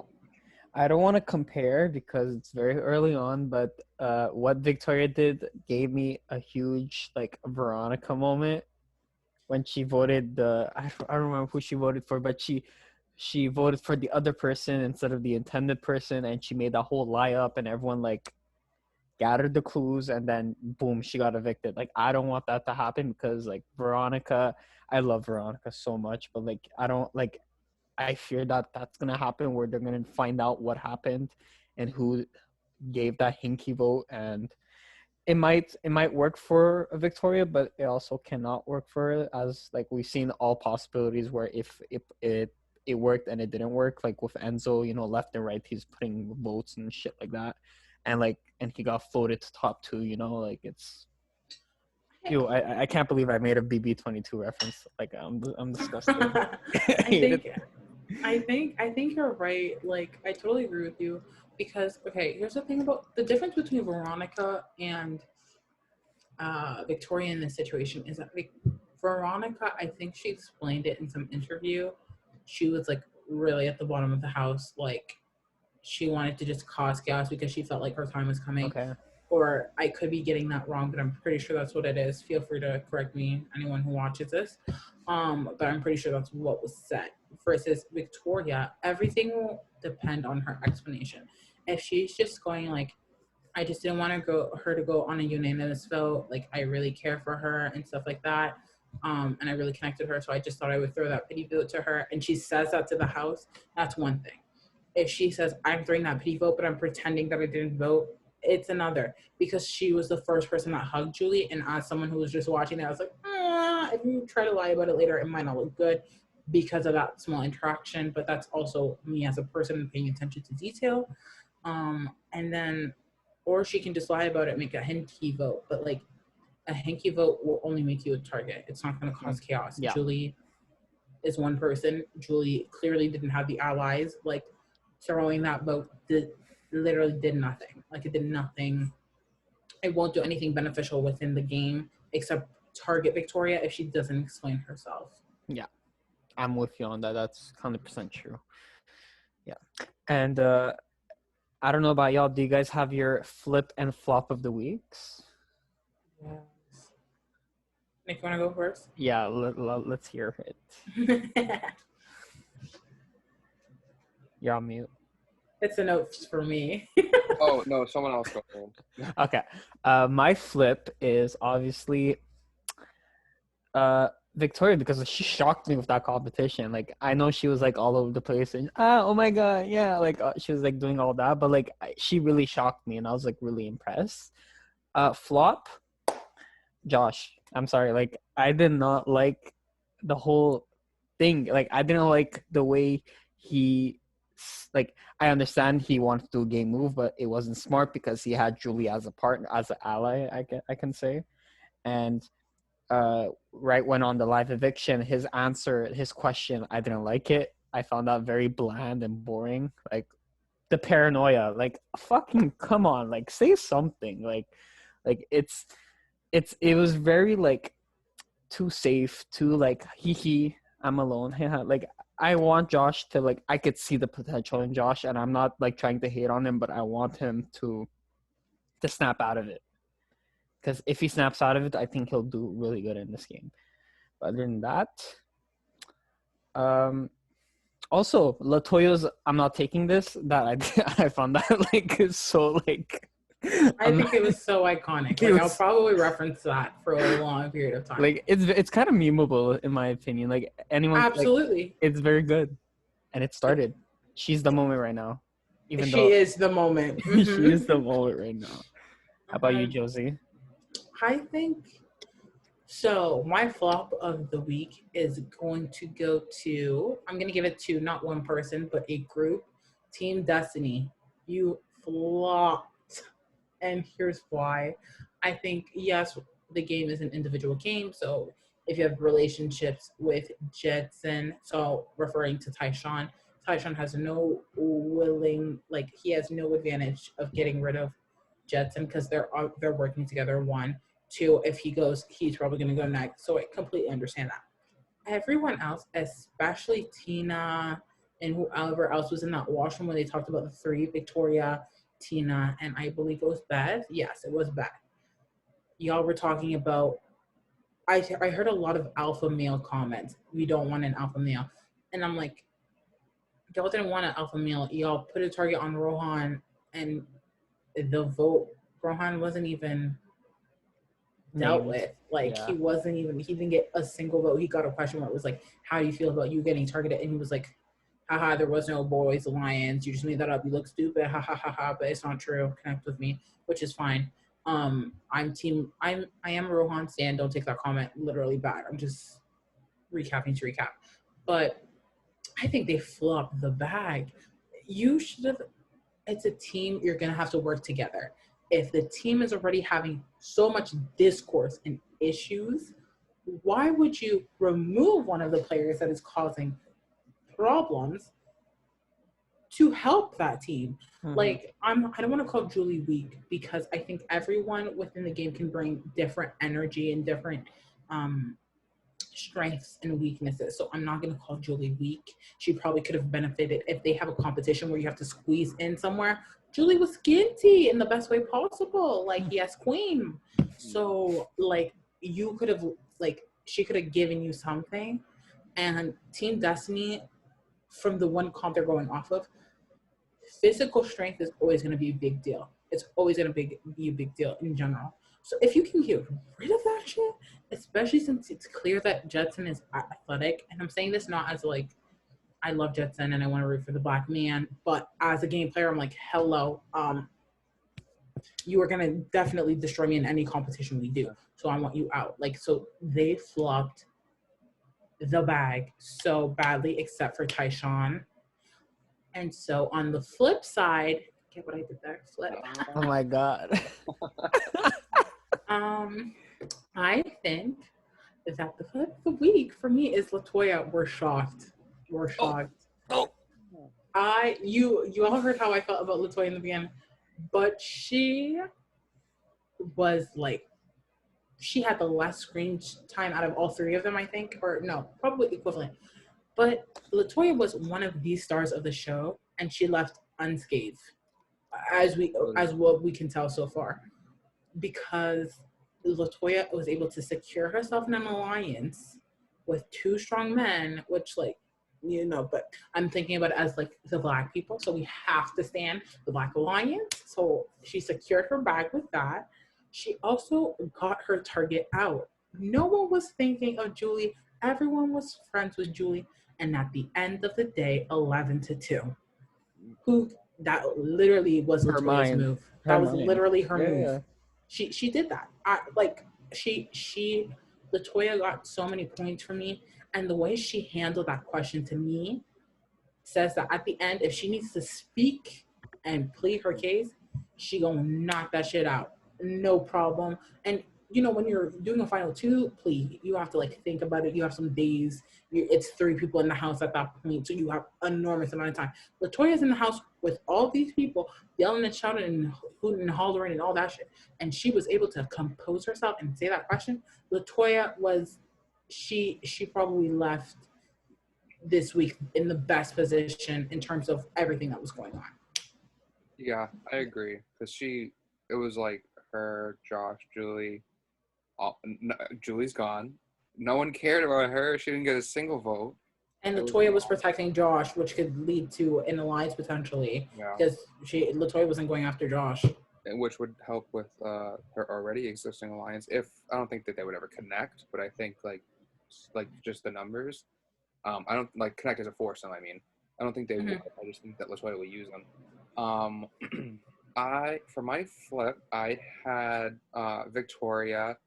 Latoya is debatably the better choice based on gameplay. However, I think Victoria's actions were more in my favor. Because going into it, I had thought 0% Julie would be the first boot. Which again, more credit to Latoya, but at the same time, I think like Victoria in the comp, the first comp, like immediately was like, oh, okay, she's here to play. She hyped it up and was faking it in the DR, so I think that was good. It says a lot about what she might bring. The vote, as questionable as it is, I do like, again, the people who don't just vote with the house. I just have to see what her reasoning for it was to really like solidify it as like, oh, that was good. But again, I think people who just go with the house are boring, but it's also week 1. So as much as she is my flip, I feel like there's very little to base it off of. My flop, I'll do 2. I'll do Brayden and Austin. Again, this needs more of like an explanation, but I just think like that the dolls clip, 0% of that seemed fake. 0% seemed like they were just doing that to like screw each other over eventually. Like that seemed like a genuine ass like friendship. Like I don't know, it seemed more than just like the game, and like especially, well, it could have just been like the excitement of still being new to the game, where they were like, oh, we'll be the dolls, we'll be a friend group, we'll run this house, like no alpha man will be winning this season, which will be great to see if it happens. I just think like to just do that and then like probably like a few hours later just like go against it, not a few hours because I'm sure it wasn't the same day, but like immediately the first chance that you have to do the first game thing that you have to do right after that, you're just going against it, is kind of annoying. I feel like, again, week 1, you don't want to put too much effort out for someone else, especially someone else. If it's you on the block, do whatever the fuck you have to do. But if it's someone else, you don't want to put your neck out up there, because then if that person stays or if that person goes, you're next. If that person stays, you're linked together. One of you is bound to go. 100%. However, I think I'm going to assume there wasn't an attempt for Brayden and Austin to keep Julie. I just feel like they were like, hey, the 2 votes still would not have switched it. You can't guarantee anyone else. Also, valid flops are the whole other team, but that's just that. Yeah, flip for me is Victoria, flop is Brayden, Austin. We love that. Can I add something else? Yeah. I actually like Latoya's dress. The shoelace moment. Yeah, you know what, Latoya? Here's the thing. Like, she's winning me over. As long as there's no cop propaganda in the sense of being a cop is so hard. We do this every day. We save life. Like, as long as I don't get that from her, I can ignore the thought of her being a cop while I'm watching the show. Because I go back to it and I'm like, yeah, but yeah. Yeah. I don't want her more. I don't want this moment. I want Latoya. Like, I don't want boom, like earthquake. Oh shit. Right. No, but her look was good. I liked it. Just to say about Latoya, that episode 2, I feel was very little about her being a cop, and we saw some good shit. So I do think we will get more cop, especially eviction speeches. I see it coming. She's gonna stand up there. She's like, "Don't vote me out," and then she's gonna say something about cops. Maybe not to the house, but to like public viewers, whatever. I think that's where we'll see it, and then casually on feeds, which I'm fine with if it's a good amount, like an okay amount. But again, what we saw from episode 2 was very little relating to cop, and she did some good stuff. Maybe that has to do with her connection of being a cop, that she was able to do that. But I don't know. I think, like, I have hope for her. More hope than I did prior to just this discussion as well. But episode 1, no hope. Once she started, like, beginning of episode 2, no hope. Once she was, like, anti-Julie, but then at the same time, she got what she wanted, and it seemed like with no sweat. Like, so I don't know. Yeah. So, I think she'll be good. Again, just don't mention the cop. Just don't mention being. We'll just. But again, like as you said earlier, we don't know the introductions, so she could tell them that she's like a preschool teacher. So we don't even know like what they know, which I think also keeps it interesting, but is very frustrating while we're watching. To discuss it, of course, we can talk about whatever theories we have, but watching it, no, it is frustrating. Like to just not know. Yeah, I think also if you lie about your occupation, you have to keep that lie throughout the whole game. and that's an important element because, like, let's say you have a like Liz Devon moment where Devon's like, something's not adding up. If we have a moment where they're like, let's say someone, Latoya says she's a preschool teacher, and then I'm like, so what grade do you teach? Oh, grade 4. And then I ask her, what grade is it again that you teach? Grade 6. Like, that is a fundamental lie. And if I catch, I'm like, you're lying about your occupation. You're sneaky. You have something that you're hiding. Therefore, I don't trust you. Like, those are important elements that I wish we would have seen. She could have easily just said that she has a swimmer line, which is true, so she doesn't lie. But Yeah, obviously. Yeah, because I was gonna say, like, me personally in that house, that's a lot of free time. I would feel like work related topics come up. Mhm. Like work, just casual conversations about like things you've gone through at work. I feel like that would naturally come up, like over I guess what they're doing 70 days here, like Yeah. over the 70 days. So like I don't know, maybe she has enough like content with other experiences that she can use, but just in a general sense, like I feel like that's so hard to lie about like your occupation unless you have that shit planned out, which hopefully she does if she did lie, because I feel like if she did say she was a cop, then I feel like more eyes would have been on her. She probably would have gone home first. Yeah, because if I heard a cop was in the house, Bye. not like the topic of like ACAB, but just like in general, I'd be like, oh, those people know people. Yeah. And like like it's like I don't know. Not that I think like U.S. cops are very intelligent in general, like enough to actually utilize their tools, but I do think they do have a very basic, maybe natural read that they don't have to express because for them it's natural. Right. That's where I'm at, and that's like cop specifically, but because I can't see myself targeting like an occupation other than someone like Cops, or like psychologists, or like therapists, like if those. it's, like, you're a people person, kind of a job, then it's or lawyers. eye on you. Yeah. Yeah. Yeah, a lawyer, you can argue, so you're gonna argue with that wall when I'm putting you up first. But I don't know. That's the thing. It's like she would have to lie, or I feel like she could have gone home tonight. I think I'm actually interested, since we talked about the vote, and well, Julie's exit was iconic. Did you see? Hold on, I'm gonna say this comment and then I'll get back to what I was gonna say. Braden's reaction to Julie's comment made me.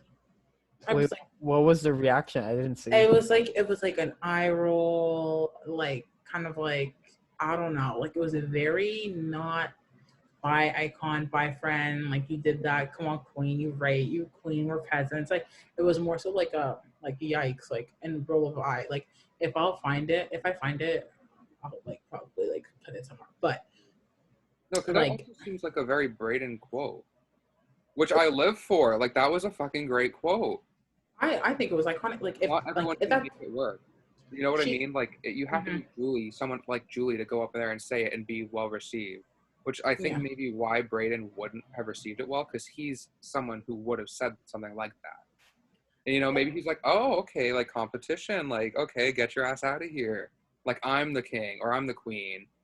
But hopefully it was just him being dramatic, because I don't want him to be like that. Because I feel like, come on, that's like your sister. Come on, like. But then again, we don't know, which again translates to the problem. But I was gonna talk. No, go ahead. No, go ahead. Oh, I was gonna talk about Arissa's last words. Oh, okay. At the end of the episode. Yeah. What does that mean, Miss Queen? Explain. I think my stream got cut off. She said something like it made it seem like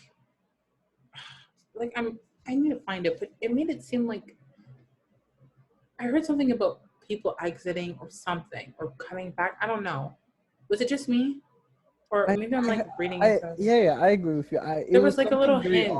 Yeah, it was odd. Like battle back, like perhaps Queen Rosina coming back. Like that theory is not. King Mark coming back. Is he? No, he's not a king. But whatever. Mark coming back. First boot, king and queen. I can see a battle back though, just because it adds excitement. It brings more people into the game without bringing more people. Yeah. Especially with COVID, you don't want to like be like bringing in people random at times. You want to have it once, just like one group of people in. Let's keep it simple. So I feel like obviously the producers have to be doing something, not to be like COVID, not talking about COVID, but I feel like the way that the show is structured, like the production has to be, I would assume maybe like a bubble kind of situation. Yeah. So I was I like, mean, they so should, yeah, any no of the choice. house guests would be the same. Maybe for right now. Maybe if there is nothing like that, they just booted her ass on the street or like go home. But like I think like there are like a still some kind of like sequester there in general. So I feel like they could have used that to have a battle back, just because everything is like COVID Yeah. restricted and all that. That's my theory, but I honestly, with the 70 days and the way we talked about it before, like how many doubles they usually have, how many triples, I'm not too convinced that there is like a battle back or going to be a battle back. But I don't know, because I again have never watched Big Brother Canada season. To add something, like Big Brother Canada doesn't have battle backs. They usually, I mean, there was like one battle back, maybe two. Yeah, Cindy with an S. Cindy with an S, and basically, like if they add a battle back, that'll be really interesting because we don't expect a lot of like battle backs. But I could see it happening actually. Even if it's 70 days, maybe they'll do like a triple, quadruple eviction and like 5 people are out of the house and like it'll like shorten it, I guess. But other than that, I can't wait. I think I'm excited for that have not room actually. I want to see. I know. I want them to look at each fucking ball. Okay. Ball. I'd love to be in that room though. Like, just, I would I be would shaking balls left and right, just like Yeah. making sure like there's nothing like I a would- secret ball or anything. yeah. I will Oh my count the gosh. balls. I will color coordinate the balls. I Yeah. will Count I them will in a admire way. each ball. Like have fun with it. I would use the balls even to remember days, to be honest. Like I Exactly. would use it as a way. Wow, that's smart though. Coping mechanism. Yeah, I'd be like, okay, so this person, this color represents Team Destiny. This color does this. Day one, okay, that's this, that. To remember days, because you have to think about that when you're playing the game. Days Mhm. without being able to write that shit down. Yeah. That's what's gonna like get me if I were ever on that. Like day 37. What happened day 37? Like, bro, what day is it now? Like, I don't know. I feel like that's where I would like. I can memorize things, but if you ask days, like I can't do like specific day numbers. Like, no. Maybe I would. once you're in the house, like maybe they wake you up and you're like, all right, day 3. But like, who knows? Like, I don't know, because I feel like we've seen in the past someone's always good with memory, and I'm like, Yeah. is that just like, do you just?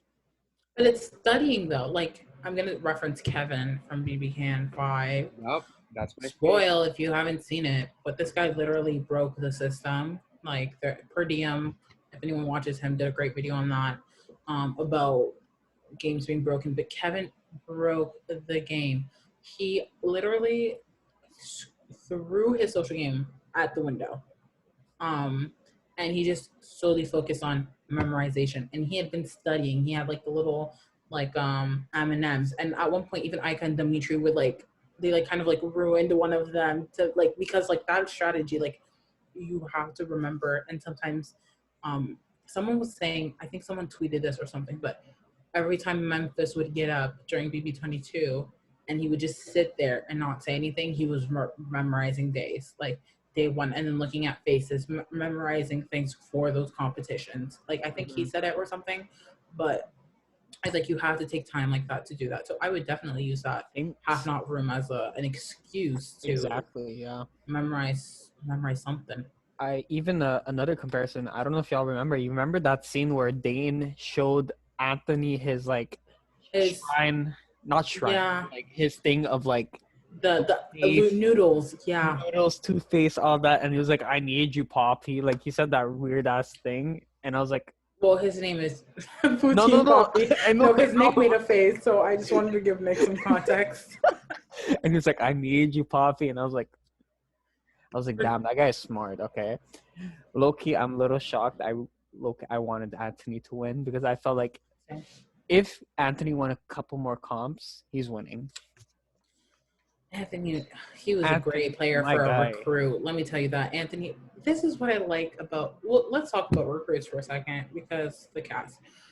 If you're gonna be a recruit, I think it's super dumb, negligent, and kind of it rubs me the wrong way to find out that you know that you're gonna be on a show that you have not watched, and you're not gonna sit here and watch at least 5 seasons.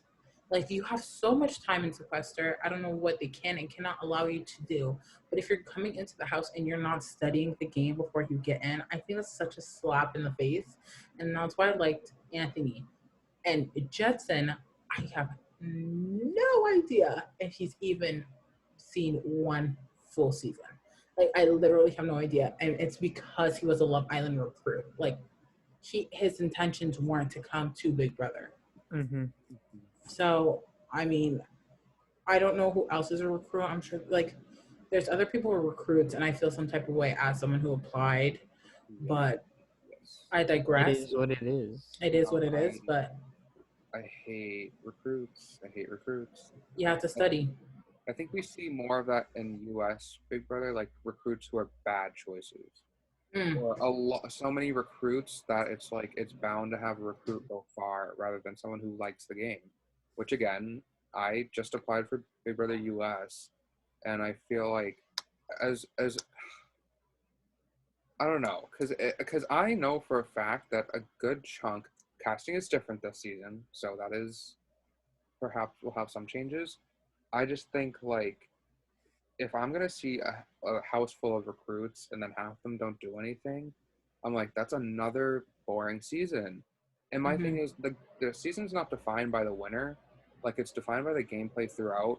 I think this is best seen in like completely unrelated, but Survivor Australia, where you'll see good gameplay that kind of weighs a season more than a winner. So it's like, even if you don't win, I don't want to see people just do nothing. I want to see people like play. And I feel like it's never like casual fans, which casual fans to me is like, what is a casual fan? It's usually like one super fan, two super fan, one super fan that wants to keep it like down low, ends up just going early anyways. And then like a bunch of recruits. And I'm like, where are like the casual people? Like, where's like the spectrum of fans? I'm fine with recruits because like, it's just, I don't know. It just makes it's probably marketing wise, television wise. You need like all of that. You can't just have a bunch of super fans because that would probably be super boring too. But it's like to see more recruits than genuine people who appreciate the game and study the game. Even studying is just watching like a few seasons. Like I feel like I've seen every single season. Not that watching more means that you're more qualified, but it's like I've watch them all. I want to make moves. I want to like do what I've seen like over the years, but it's like these recruits who do nothing get all like a lot of the spots, which frustrates me a lot. Just in like the general integrity of the game, it's like come on, like the gameplay has become so soft compared to like earlier seasons. Like again, staying with the house, like never wanted to stray far. Whereas if you watch Big Brother 2, 3, 4. People don't care. People do what they have to, and I'm like, Big Brother. They do what they want.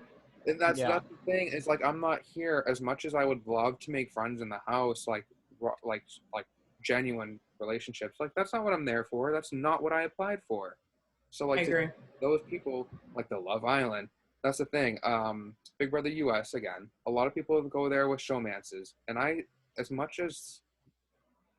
as many of them work out, because we have seen a lot work out, it's like, come on, like, that's not what, like, you're supposed to be there for. Like, you don't win anything for, like, falling in love on Big Brother. And I'm like, it's Big Brother, dude. Like, I don't know. I think the Big Brother relationships, the major ones, are genuine. I don't think that they're fake at all, which is good. But at the same time, it's like, especially when, like, it's also a bad example because, like, Nicole Franzel was a showmance and then is still a several. So, that. Like, I don't know, but it's I just want to see people play the game. I think I agree with you because like I'm gonna use Ika. Ika in her interviews or like showmance, she was like, hell to the freaking no. Not me. And then she met Dimitri. And I think that's so cute. Like a hopeless romantic side of him coming out. But I think it's so cute and it's so real. And she was coming in to secure her bag, just like Dimitri. I didn't get no, like, I feel like sometimes producers are like, okay, do you want to showmance? Like, they're going to ask you that question, which is fine. But sometimes it feels like your intention isn't to win the game. I think a lot of recruits, their intention is not to win the game. It's, I'm gonna be on reality TV.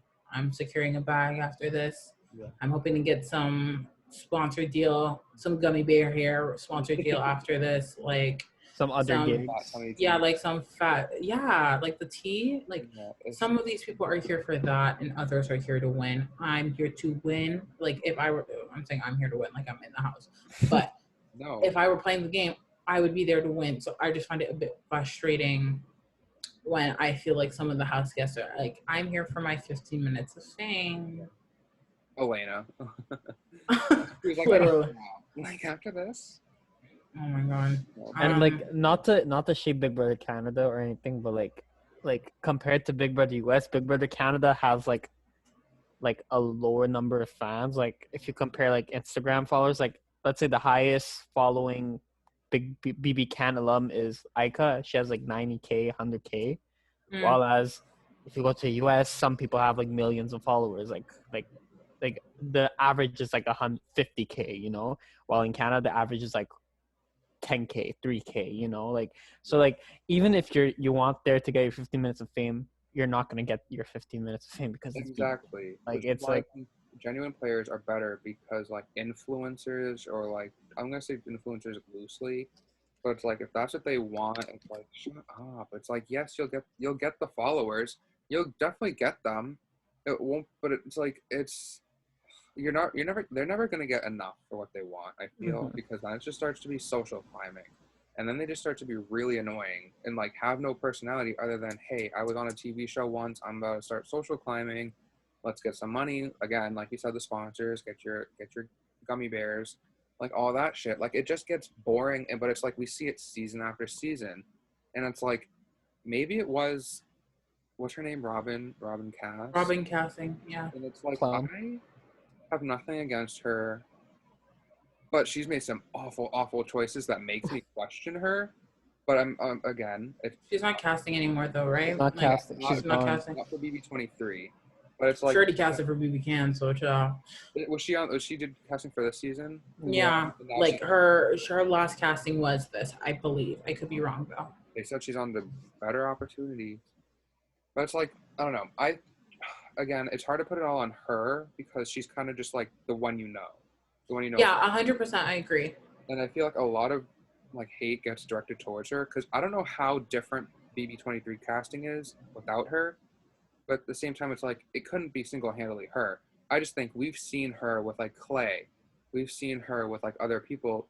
About, Oh my God, Clay. She's the face. The thing is, Robin, and I think I had this conversation with like I think people, regardless, with some BB alum or whatever, but the conversation was Robin Casting is a face just like Alison Groner is. I'm gonna say her name because that's the only other person from like US that I can think of.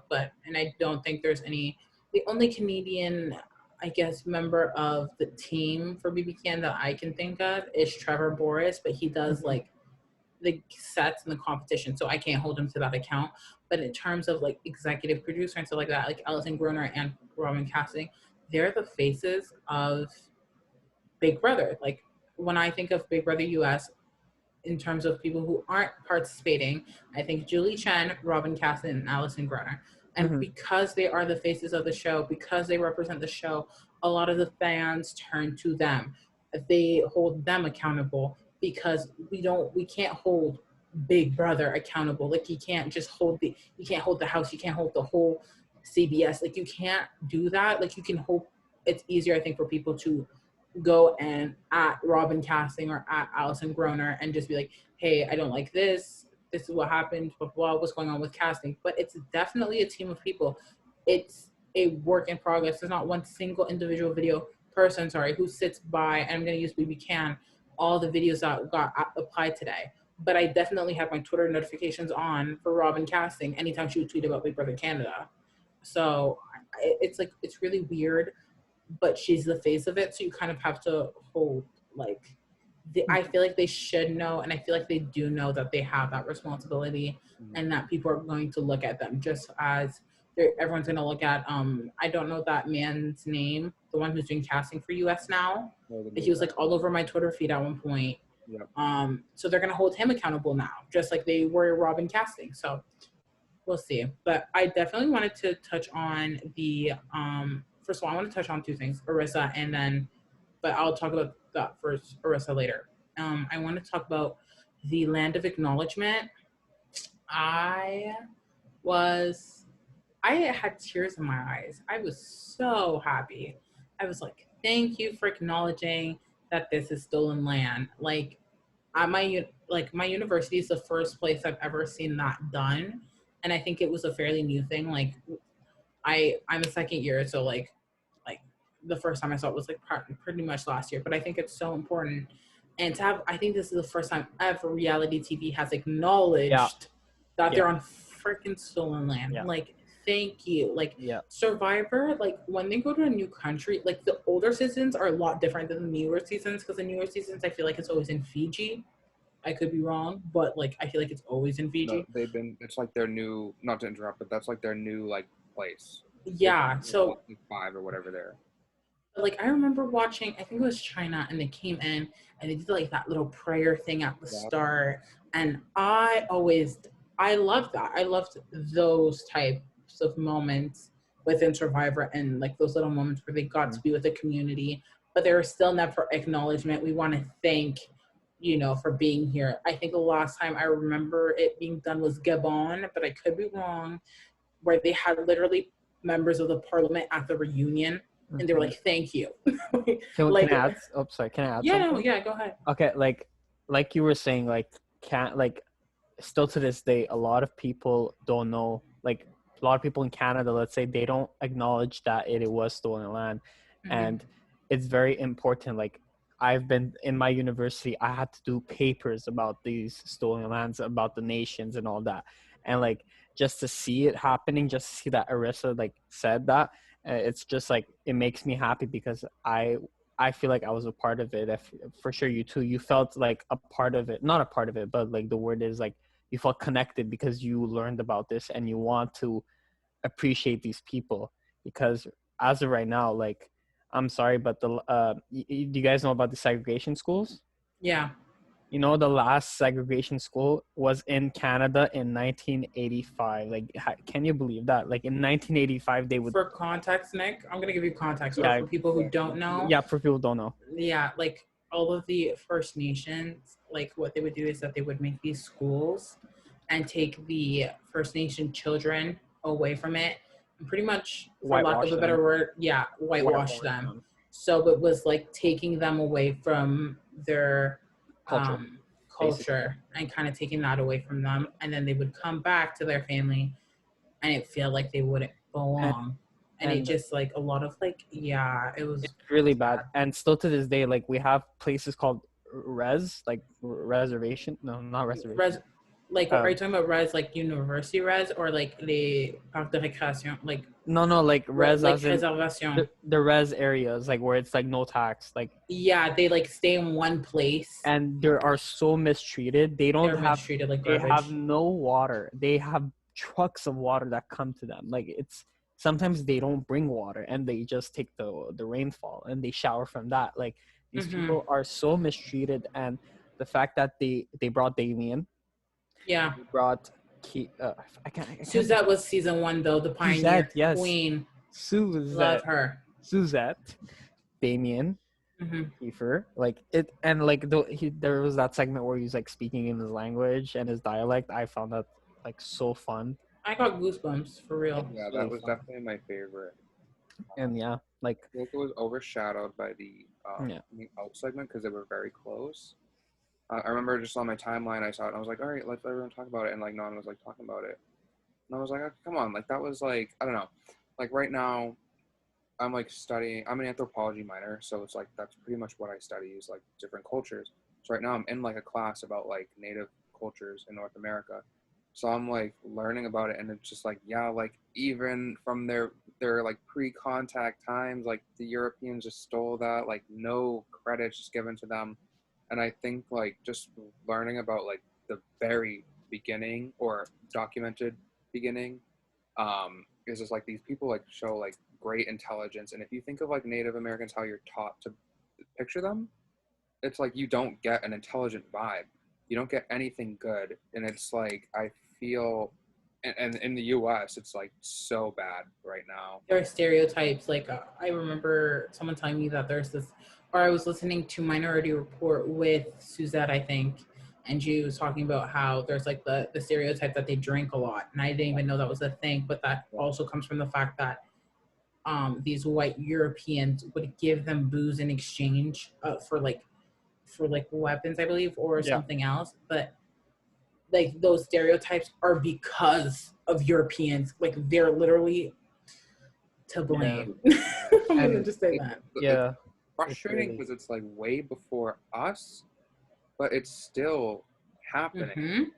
But it's also like the origins of where it started. It's like they like a quote that I like wrote down from like studying the other day was like books on Native Americans were closed before they could even be written, and I was like exactly like they had no chance. Like from their origins, like Europeans just took that, and it's like I don't know. I'm glad because we don't get anything like that in the U.S. We'll probably never have a thing like that Arissa, like a moment like that Kiefer gave just speaking, or Arissa had just like acknowledging it.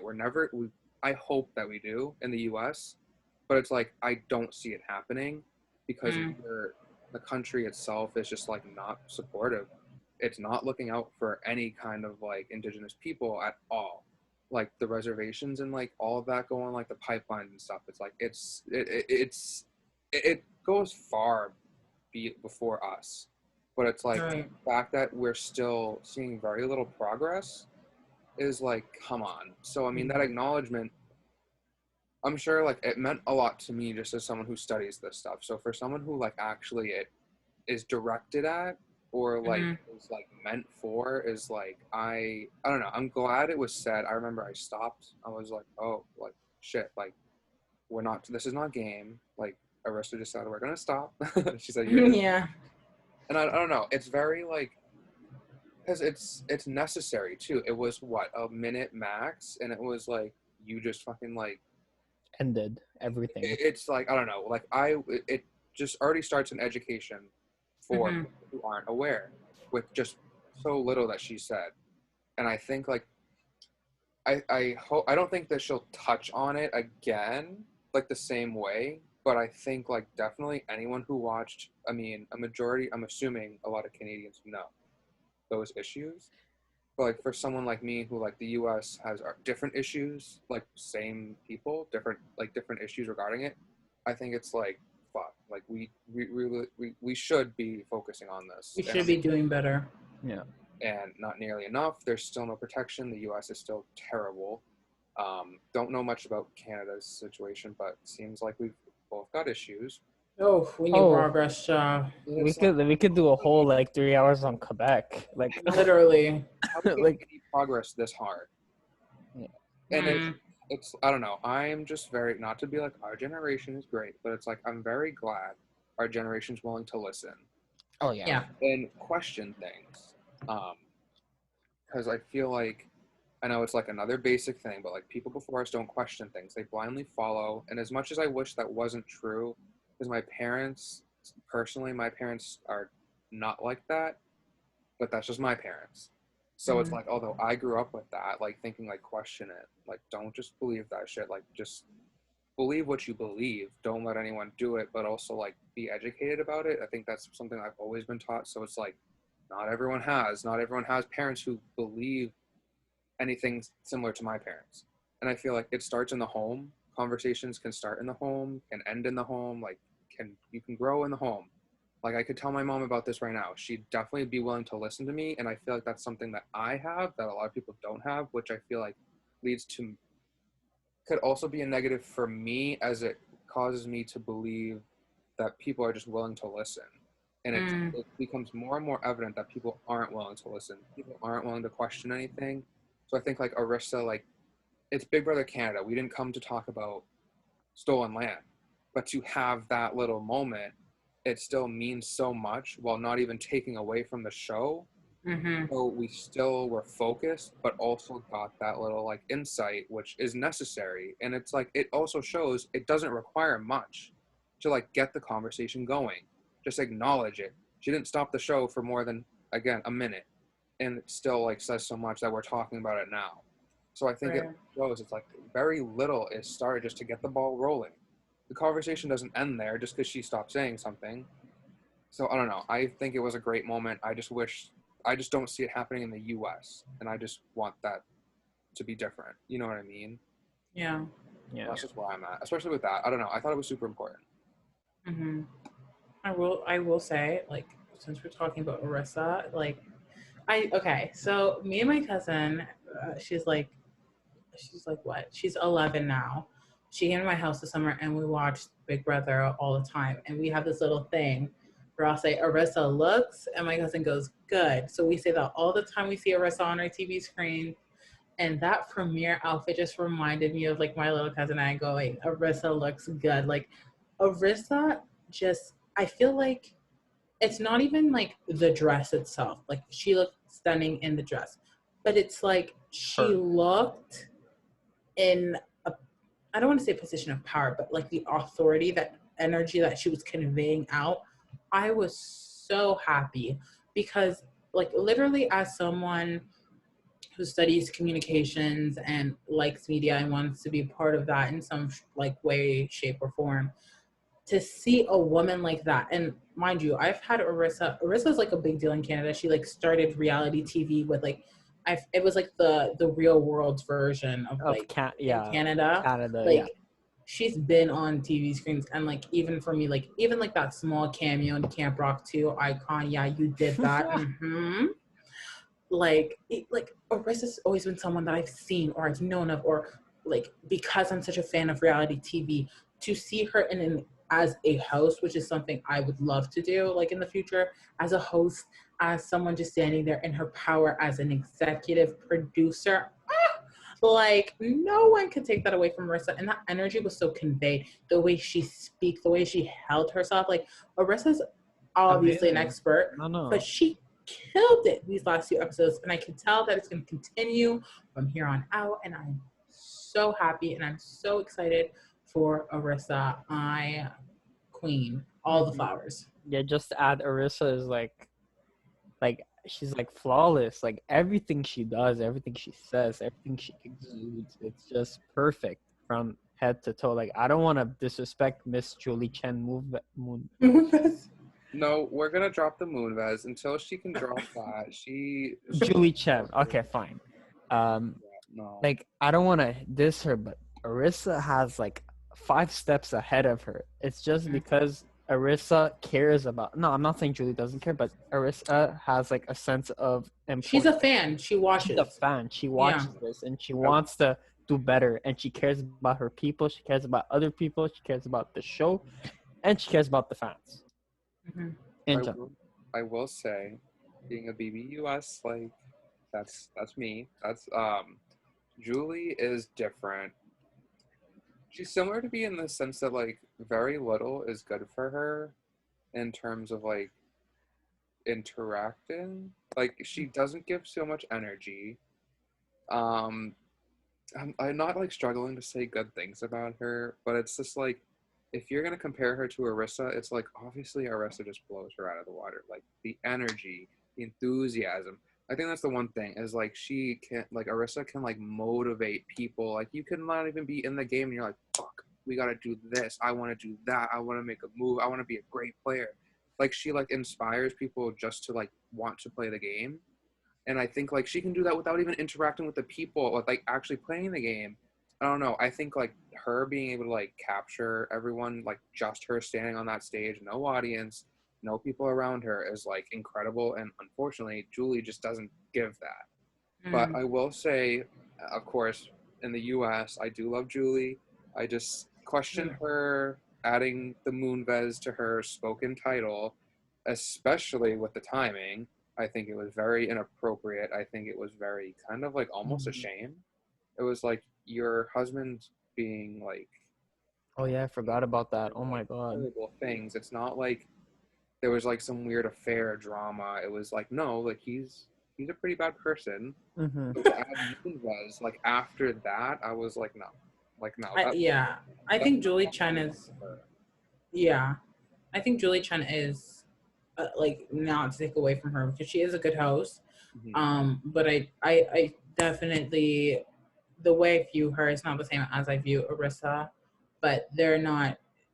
It's not to say that one is better than the other, but they just, the way they behave within what seems like the interest in Big Brother is different, and they have different ways, and they bring different energies. And Julie may be bringing something to the table that maybe Arissa isn't, that we don't know of, but they're all good hosts. But I guess, do you guys want to talk about anything else before we end this, or do you think we touched on everything? I think we did pretty good, especially with the limited content we got. Mm-hmm.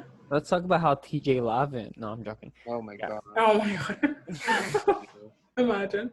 No. Oh Lord. When I get on cast on Big Brother 23, and then you guys see me on the cast for Challenge 39. I know that's right, bestie. Come on. No, guys, we're all getting on the challenge 46. We're gonna run. We're gonna run all of them. I don't think the challenge is for me. I think I'm gonna save the Big Brother house and then maybe Survivor. But we'll see. I would love Survivor. I would do the challenge, but pretty much for that appearance fee. I am not physically fit enough to do that. Give me a few K, I'll take it. I'll be first boot. I don't care. I don't know. I'll take Ashley Mitchell's title. She can stop being first boot for once. Like, I'll literally. My god. Not that. I want to get on, and I just want to like be a mess, because that show's like everyone's messy and like everyone's going ham, Josh can make it close to the end every time, and he'll never go to a final. Josh has been putting in some work physically. Like, I've seen the gym snaps. Like, he's into it, and I don't even hate him anymore. He's so frustrating to watch. He's overhated. In my opinion, he's overhated. I never hated Josh. He was my Big Brother winner pick, and he won. He stole the bag. Whether you think he deserves the win or not, he got it anyways. So what about it? Anyways. But, like, I can understand some people's frustrations with Josh, like, especially the throwing of drinks. That's when I was like, come on, Josh, you know I was rooting for you during Big Brother, but you can't throw drinks at people. Stop doing that. Stop doing that. And but I digress. Anything else for the Big Brother Canada? Yeah. So I'm just hoping for a really good season. I want to see some good comps. I know BB Can has good comps in general, but I want to see good comps. I want to see good HOH reigns. I want to see good power moves. I don't want to see a scared game. If I see another fucking scared HOH, I will legit flip a fucking switch and I will destroy everything. Okay, I am over it. Okay, BB Can 7 was a total fuck up. Okay, and I'm over it. I'm sorry. I'm very tired and blunt. But like this, it's me. It's me. It's legit the tea, and like I'm ready to see some good shit. And I feel like good shit is gonna happen from what we saw on these 2 episodes. Yeah.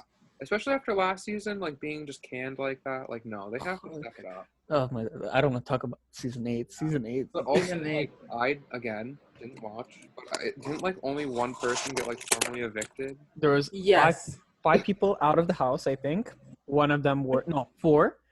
One of them was actually evicted. 1 quit, and 2 got kicked out. And T is that one person wanted to get kicked out, but they wanted to secure their bag, so they asked to be put on the block, but then COVID happened, so we don't even know if they got put on the block. Like, quit after explosion, quit. Like, literally, I think his name was Michael. Correct me if I'm wrong. Michael. But like his bio says the only evicted house guest of BB8. And I think he made a joke too, because he was like, at this rate, I'm gonna be the only one, because people were like quitting, getting kicked off or whatever. And then COVID happened. Like, I don't know. I think that's his power. But also, maybe it needed to be shut down, because like if it was 4 or 5 people out and only 1 formally evicted, it was gonna be there was like legit 2 guys left. But what was wrong with that? What was the energy for that season? Crack. Okay, so the first guy, Nico, there was this twist where the 4 least voted people had to battle it out, and Minley and Chris won the competitions, and there was 2 people left, Suzanne and Nico. And Nico was like, oh my god, I can't do this anymore, I'm gonna be voted off, and he just quit. Then Michael got evicted the next week, and then the following week, Min Lee was Montreal Queen, but like she's kind of problematic, but we can get that. Oh Lord. But so Min Lee was nominated, and she wanted to do a house meeting, and Jamar was there to protect Min Lee, and then Kyle, that guy, he kind of went off on Min Lee, and Jamar wanted to protect Min Lee, and apparently he went a little too haywire, and Vanessa felt threatened, and Kyle felt threatened, and they said, "Oh my God, I can't do this. Oh my God, I'm being very threatened," and then they kicked them out. And then the following day, I think Kyle was like running his mouth about Jamar right after he got kicked out, and then they kicked Jamar out, and then they're like, "Yeah, BB Can is over." Do you guys want the tea, the live feed tea? We should do the live feed tea. All right, do you guys spoil or not? For what? For BB Can. Like now? Yeah, I can give you guys some tea. Yeah, I don't know.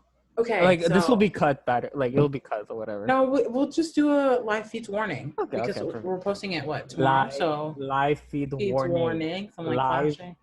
Live feed warning. Okay. Okay, dope. Okay, so I'm gonna tell you about. Actually, I'm gonna talk about Julie's interview first. On TikTok, apparently she did some TikTok interview. Yeah. I might download TikTok solely to watch these interviews. But she said that Julie understands why the dolls had to vote the way they did. It says she recognized her downfall, was playing safe while Josh hustled. So we didn't see Josh hustle. So that's really interesting because it seemed like that was his only hustling was going towards Julie. So, and then it says that she correctly guessed that Victoria was the one who voted to keep her. Therefore, it wasn't planned that Victoria was going to keep her, question mark, to be continued. In terms of live feed updates, Austin, I know that's right, draft pick, won first HOH. Oh, we can. Right, I love that. Who Austin do you guys think? Austin is what team? She's team Destiny. So my draft picks get to live another day. I know that's right. I think my draft picks are good too. What? Does that mean the whole team is saved? There's no, okay. I cannot lose another draft pick. Oh my God, for me it's only Jetson. No, it's only Tyshawn and Victoria that are safe. Mine is, I have Josh, Braden, and Kiefer. Oh wait, do we guys know that if the team is safe? Yeah, I don't think there's comfort. I don't think it will. Ooh. Maybe. So, okay. Sorry, I was reading a Hamster Watch. Hi, thank you. Shut up, Hamster Watch. There was apparently a big fight / blow up before the show's taping today, including that Julie went off on Josh and cussed a lot. So we might never see it, but I'm crossing my fingers. Please let us see it. Like, it's giving me BB Can 5 tease. Like, did what was it? Wait, like what's on season? Mark? BB Can 5 where Mark lied and literally got himself sent home. Yeah. Demetrius, like, I'm gonna say, why did I say Demetrius? Dimitri was gonna go home first, and then Mark just blew up his whole game, like shovel dig. Mm-hmm. Apparently there's like a TikTok screen in the house. Ew. I don't even know what that is. They're gonna dance? I'm not sure how I feel about this, like, TikTok. Like, I mean, hey, TikTok clout, like big BB Can. Well, I mean, it is working because I'm gonna have to get TikTok after this, literally. But yeah, and apparently Latoya said that everyone was scrambling today, and yesterday it was sure that Josh was going. So Josh was supposed to go. Can I like? And Julie oh my God. left. Like, we need to see this fight. Like, I need the run down. I'm disgusted. That's definitely, like, probably big. I'm getting some new tea as well. My draft pick, number 1 pick, is apparently a manipulator because Rohan told Kyle that he encouraged Julie to go off because he wants a bigger target on Josh's back. And he hoped that Josh and Kiefer go on the block. Yeah. I love that. Please, those are both my draft picks. Leave me alone. I'm hoping my draft picks are okay. Nothing's going on. And the tea and the gag is Austin and Brayden are talking in the HOH room, and sounds like the noms, just like Rohan wanted, are going to be Kiefer and Josh, with Kiefer their target. But a lot of other people, they know that a lot of other people would prefer Kiefer for Josh to go. That's amazing. Rohan, his mind. Austin, her mind. So how do we feel about that? That's all I got for you guys tonight so far. That's good. I mean, Rohan. yeah, But Rohan. Draft. But again, if Rohan can get that to work, again, gameplay he promised, there it is. I mean, that's the thing. Everyone was everyone was doubting Rohan. I stuck by my man. I know. Wait, who that's doubted right. Rohan? Everyone. No, Yeah, literally people thought Rohan on my was Twitter. first boot. Everyone on Twitter was Rohan's first boot. The only other person who, I think, didn't want Rohan to go that I saw on my Twitter feed was, I think the name is Yaz, but I know her ad is Adomis. Oh yeah, Yaz, yeah. I love her. I love Yaz. Not assuming the programs. I'm gonna say they love them. Okay. Because I don't know the pronouns, but yeah, it just seemed like everyone on the timeline wanted Rohan to go. I was like, hello? Excuse me? That's my number one draft pick. I know that's wrong.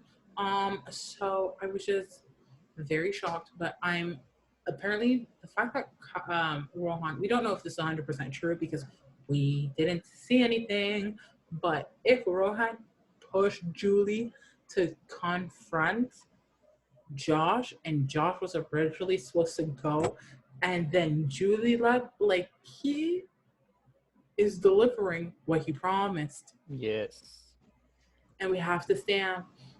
And I really hope they give us this recap and the explanation of the dolls, especially since the dolls are HOH, or the two people are in HOH. So, it just, there's definitely a lot of question marks. Mm-hmm. Yeah. I love that. Yeah. Maybe 9, great start. No, Right. not a great start. I think it's a great start. I'm It's talking about the sad first that episode. Julie, I'm talking about the first episode. First two episodes, how it was delivered. It wasn't. It's very weird. But now, if these rumors are true, I'm down. Let's go. Let's do it. We still need a lot more information. So hopefully the next episode will just help with that. Yeah. But yeah, gameplay wise, good. It was a pretty good first week. But personally, would I like to see someone else go? But yeah, gameplay wise, we've seen some good shit already.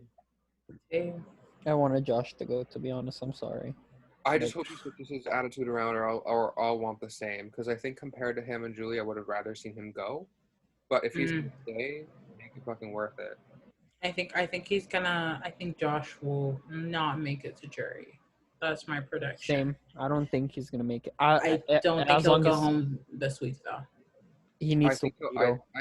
I don't know if he's gonna be I don't think. If Kiefer's a target, For what though? But that's exactly what people said. The captains would be targets, but they made no decisions. They made these teams. I get that that's big, but it's Kiefer a target. I don't know. I don't want Kiefer to be a target. No. I honestly, it's really weird because all the people I would want them to go out. I like all of the cast weirdly. There's not one person I'm like, I wish you would go on the block. Not just yet. Even LaToya has me shook a bit. She was my flip of the week. But yeah, I think that's really it for tonight. Yeah. We kind of killed him. We got the tea. We just gotta wait to see what happens. But that's right. based on feeds, Rohan may just be on my stand. Manipulation. I know. Will I be maybe knocked down? It's still too early. He might just get knocked down next week. Will I be a Rohan defender? Yes. I think Perhaps. I can see myself standing him. I really liked his. I've already stand. I think yep. We have it here documented. Josiane is the OG stan.